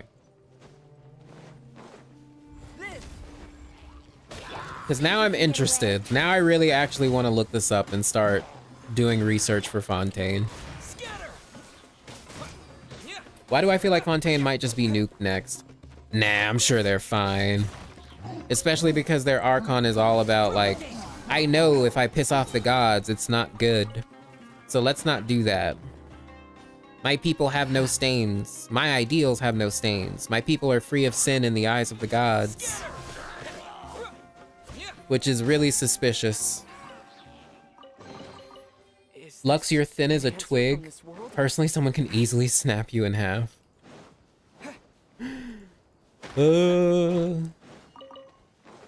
I envy those of you with fast metabolisms. You would have just stopped the cap. But she is doing the exactly the opposite. Yeah. Yeah. Oh, fuck. Ah, frick. Not fun, you're always hungry. Oh, goodness. Wait, where's the last barrel? Oh, right there. Have you heard the ballad of the treasure chest? We might have Arsène Lupin in Fontaine to combat justice. That would be interesting. I want Harry Houdini. I want, like, magician references. I also want Catholic references, because, you know, Catholicism is pretty big in Europe. Or at least it was once upon a time. You know, with the Pope and all that. So I'm looking for Christian references. Here we go. Catholic references.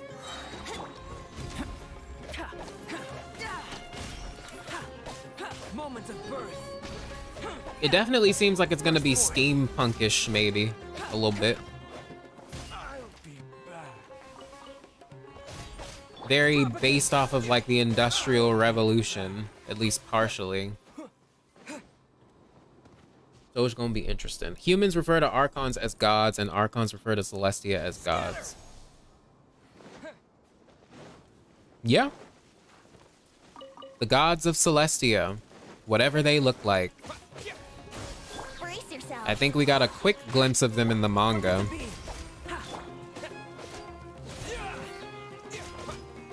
But I don't think they good people. I'm not convinced that they're good people. I do think they might have had a good reason for their actions. Whether that's dropping the nails on Celestia, or not on Celestia, onto that. And whether or not they actually did overthrow the primordial one, I feel like they may have had good reasons for doing so. Or at the very least, not necessarily good reasons, but understandable reasons. But that's hard to explain right now. You want it to rain all the time in Fontaine? I mean, it's possible. It is the hydro region after all.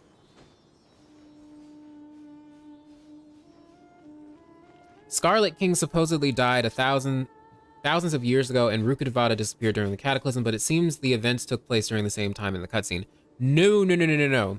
So those events are different. What we saw in the cutscene did just happen during the Scarlet King's era. One of the things you also have to keep in mind about the cutscene is that it's being narrated by one of the Scarlet King's priests who lived during the time of the Scarlet King's era. So this is all predating the Cataclysm. What I think actually happened is that Rukkhadevata A reward on the road. basically lost her powers and memories twice. Once during the Scarlet King's era, and then again during the Cataclysm. Because the cutscene is very specific and explicit. What the fuck? Why did I get that? Okay, whatever.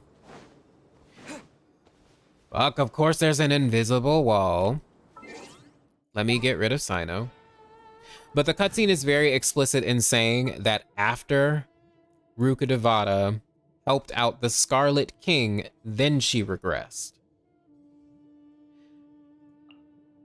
So it's clear that there's an extra layer to this story, because we also know that Rukkhadevata allegedly died during the Cataclysm, and then Kusanali was born at that time.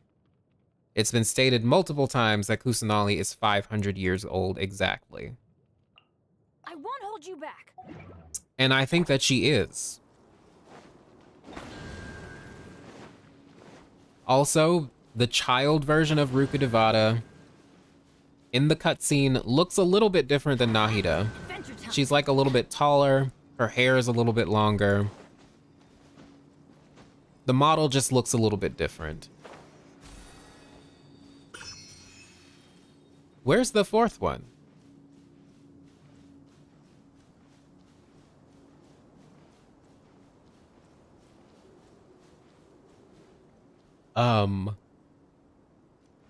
In Fontaine, we will get the slowing water debuff. Oh god, please no. Please no. As long as it's not as annoying as Bale Thunder, because Bale Thunder is annoying. Y'all, what am I missing here? Nothing? I'm gonna assume nothing. Moving on.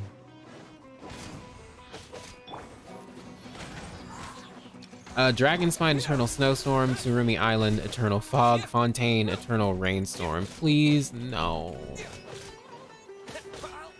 Actually, yeah, that actually does make sense, though.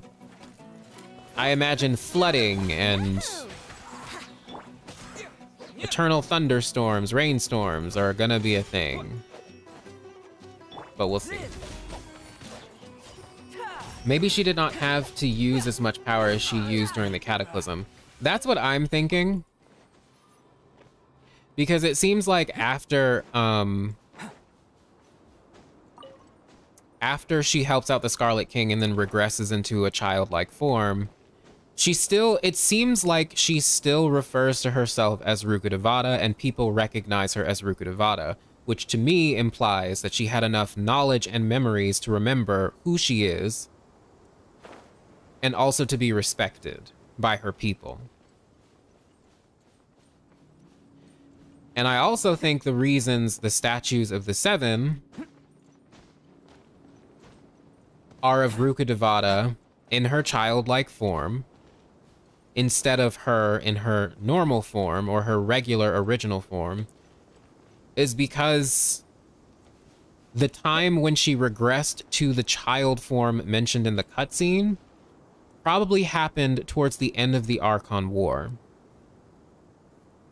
That's probably the moment, like, once the Scarlet King was out of the way, she was the only god in the region, and that's probably when she was officially called the Dendro Archon. Because remember, Celestia does not like multiple gods hanging around.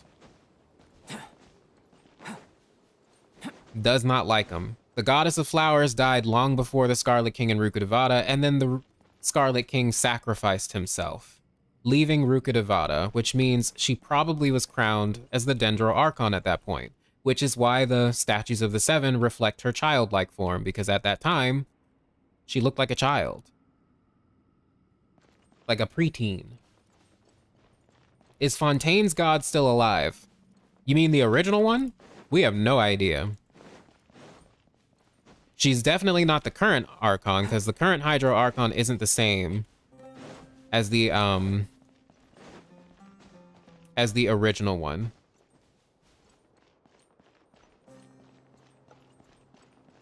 But yeah, in the cutscene, she looked like a preteen. She don't look like a baby like Nahida does. Like, Nahida looks like a very small child. I want a nation destroyed in Genshin, either by Celestia, Abyss, or Fatui. It will completely make some difference to the traveler. Oh gosh, we'll see. Something tells me we're gonna, at some point, maybe go to the past. Why is there a radish in a ruin guard out in the freaking desert? That makes no sense. But whatever.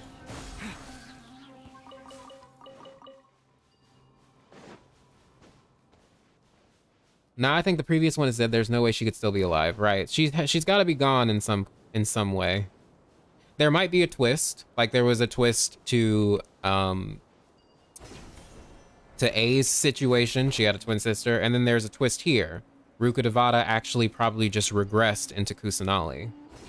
But we'll just have to see and wait. Wait and see.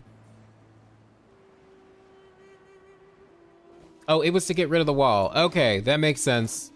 That makes sense. Thank you, Bethany. And that's in reference to those weird torches over there that I was complaining about. Watch the Hydro Archon have Bale Thunder mechanics. Please no. I hate Bale Thunder. I hate it.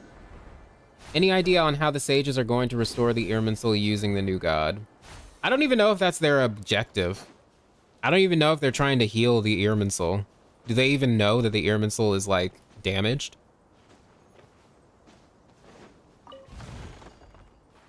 I don't know what their goal is officially.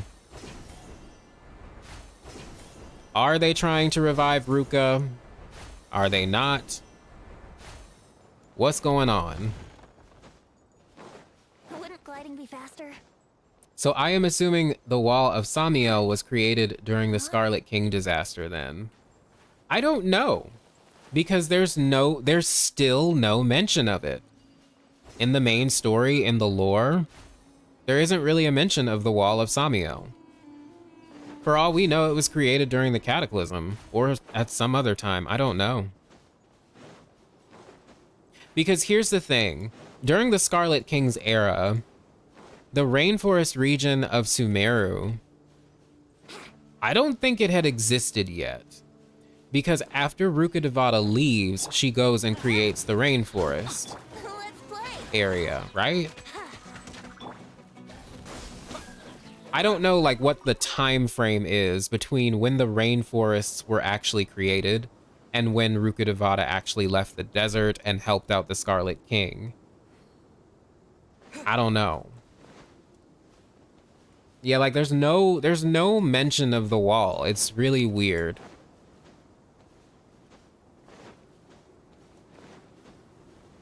Oh, they do. Well, okay.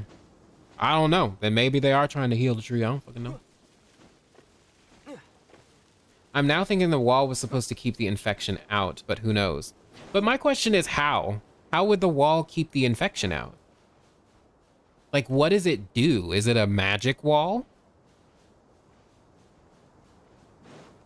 Because it just looks like a bunch of dead bark. That's why I wonder if it was supposed to prevent maybe something else. I don't know. But we'll see. Whenever they decide to freaking mention it. Could Samiel be Ruka Devata's name? Like her demon name? I think it fits the Scarlet King more. Mostly because Samiel... Well, first of all, like I said, it actually means poisonous wind. And it refers to a very, like, dangerous, dry-laden wind that blows across parts of the Middle East, Africa, etc., etc. So that would fit the sandstorms. And the sandstorms seem to be caused, or at least that seems to be more of a Scarlet King thing, not a Rukkhadevata thing. Also, Samiel is apparently an archangel, who I've actually researched before for a completely different reason, but also kind of tied to the Scarlet King, but it's not going to make any sense right now if I mention it. But he also is like an angel, an archangel, that means like the blind one or something, the blind god. And I think that fits the Scarlet King well because he was blinded by his own grief. He was blinded by wanting to create a utopia. And he was blinded at the end of the day by forbidden knowledge. It caused him to destroy everything. I think Samiel would be a better fit for him. Ugh, I love angel lore. Yeah, angel lore is actually super interesting. And I actually think angel lore, specifically the archangels, kind of reflect the shining shades of the primordial one. The 4 angels that protected the throne of God. Who I think is like Michael, Uriel. There's like a difference. It really depends on what you believe, but I think Michael, Uriel, Raphael, and then what's the third one? There's a third one. Who's the third? Gabriel. Yes. Gabriel. So those 4. I think they might mirror the shining shades, but I have to do more research on them. Because I believe Michael's name, one of his titles, is actually the Sustainer. And he's like God's strongest warrior. One of them. He's like a warrior for God. So I think that's interesting. Lucifer the Lightbringer. Interesting. He turns into Lucifer? Ooh, I haven't heard that story. Which story is that one? Gabriel, Michael, Raphael, and Uriel. Yeah, I believe those are 4. Those are 4 archangels. Sometimes there's actually 7 as well. Again, it depends on who you're looking at and what source you're looking at. But they're pretty interesting. Yes, Lucifer is called the Lightbringer. And so is Phanes, interestingly enough. A reward on the road.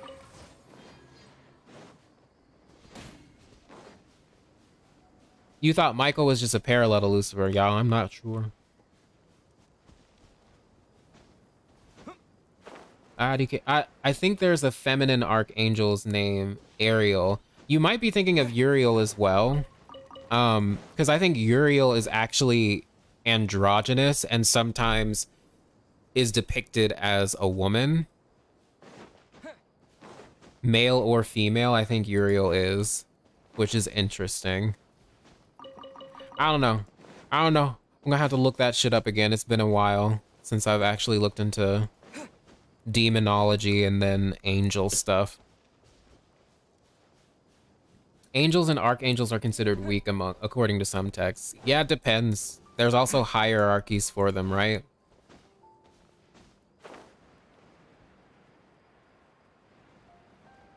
Are there no more?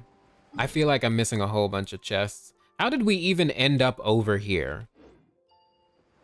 Y'all have just been talking and walking. So then what could Rukkhadevata's demon name be? Since it's probably not Samiel. Huh. I don't know. Not quite sure. But if it's anything similar to Astaroth, or has something to do with Astaroth,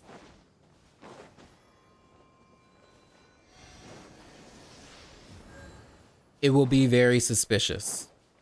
I'll just say that.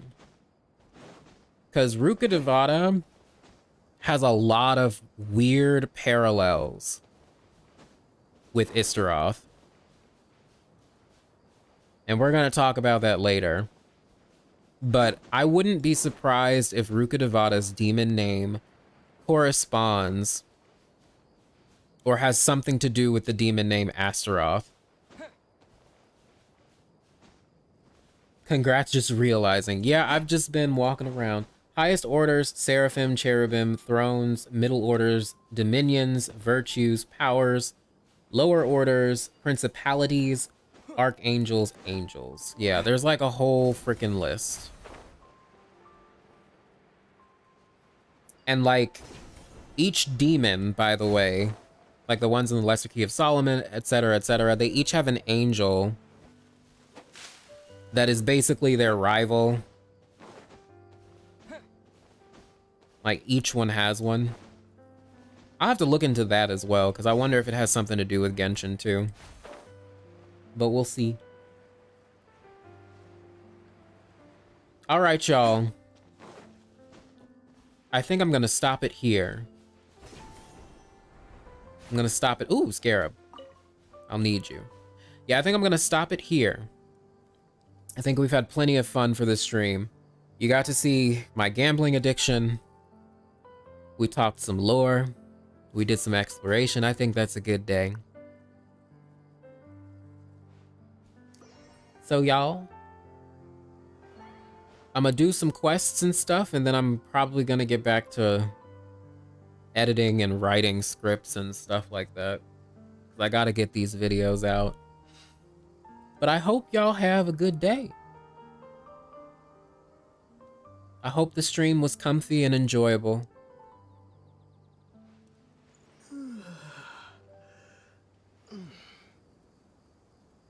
No, do not reveal the demon name, Sharath. I understand. No leaks. No leaks.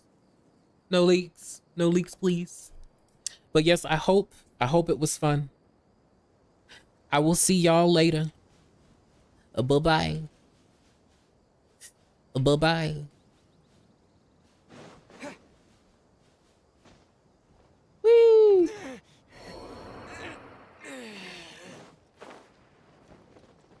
Whee! Oh, look, a Shrine of the Depths. Actually, we're gonna get that. I'm not gonna kill you, Bennett. Yes, enjoy your day, y'all. I will see y'all later. Actually, okay, I have to kill these things first. Let's light it. Coming to be. Yahoo! Time for takeoff.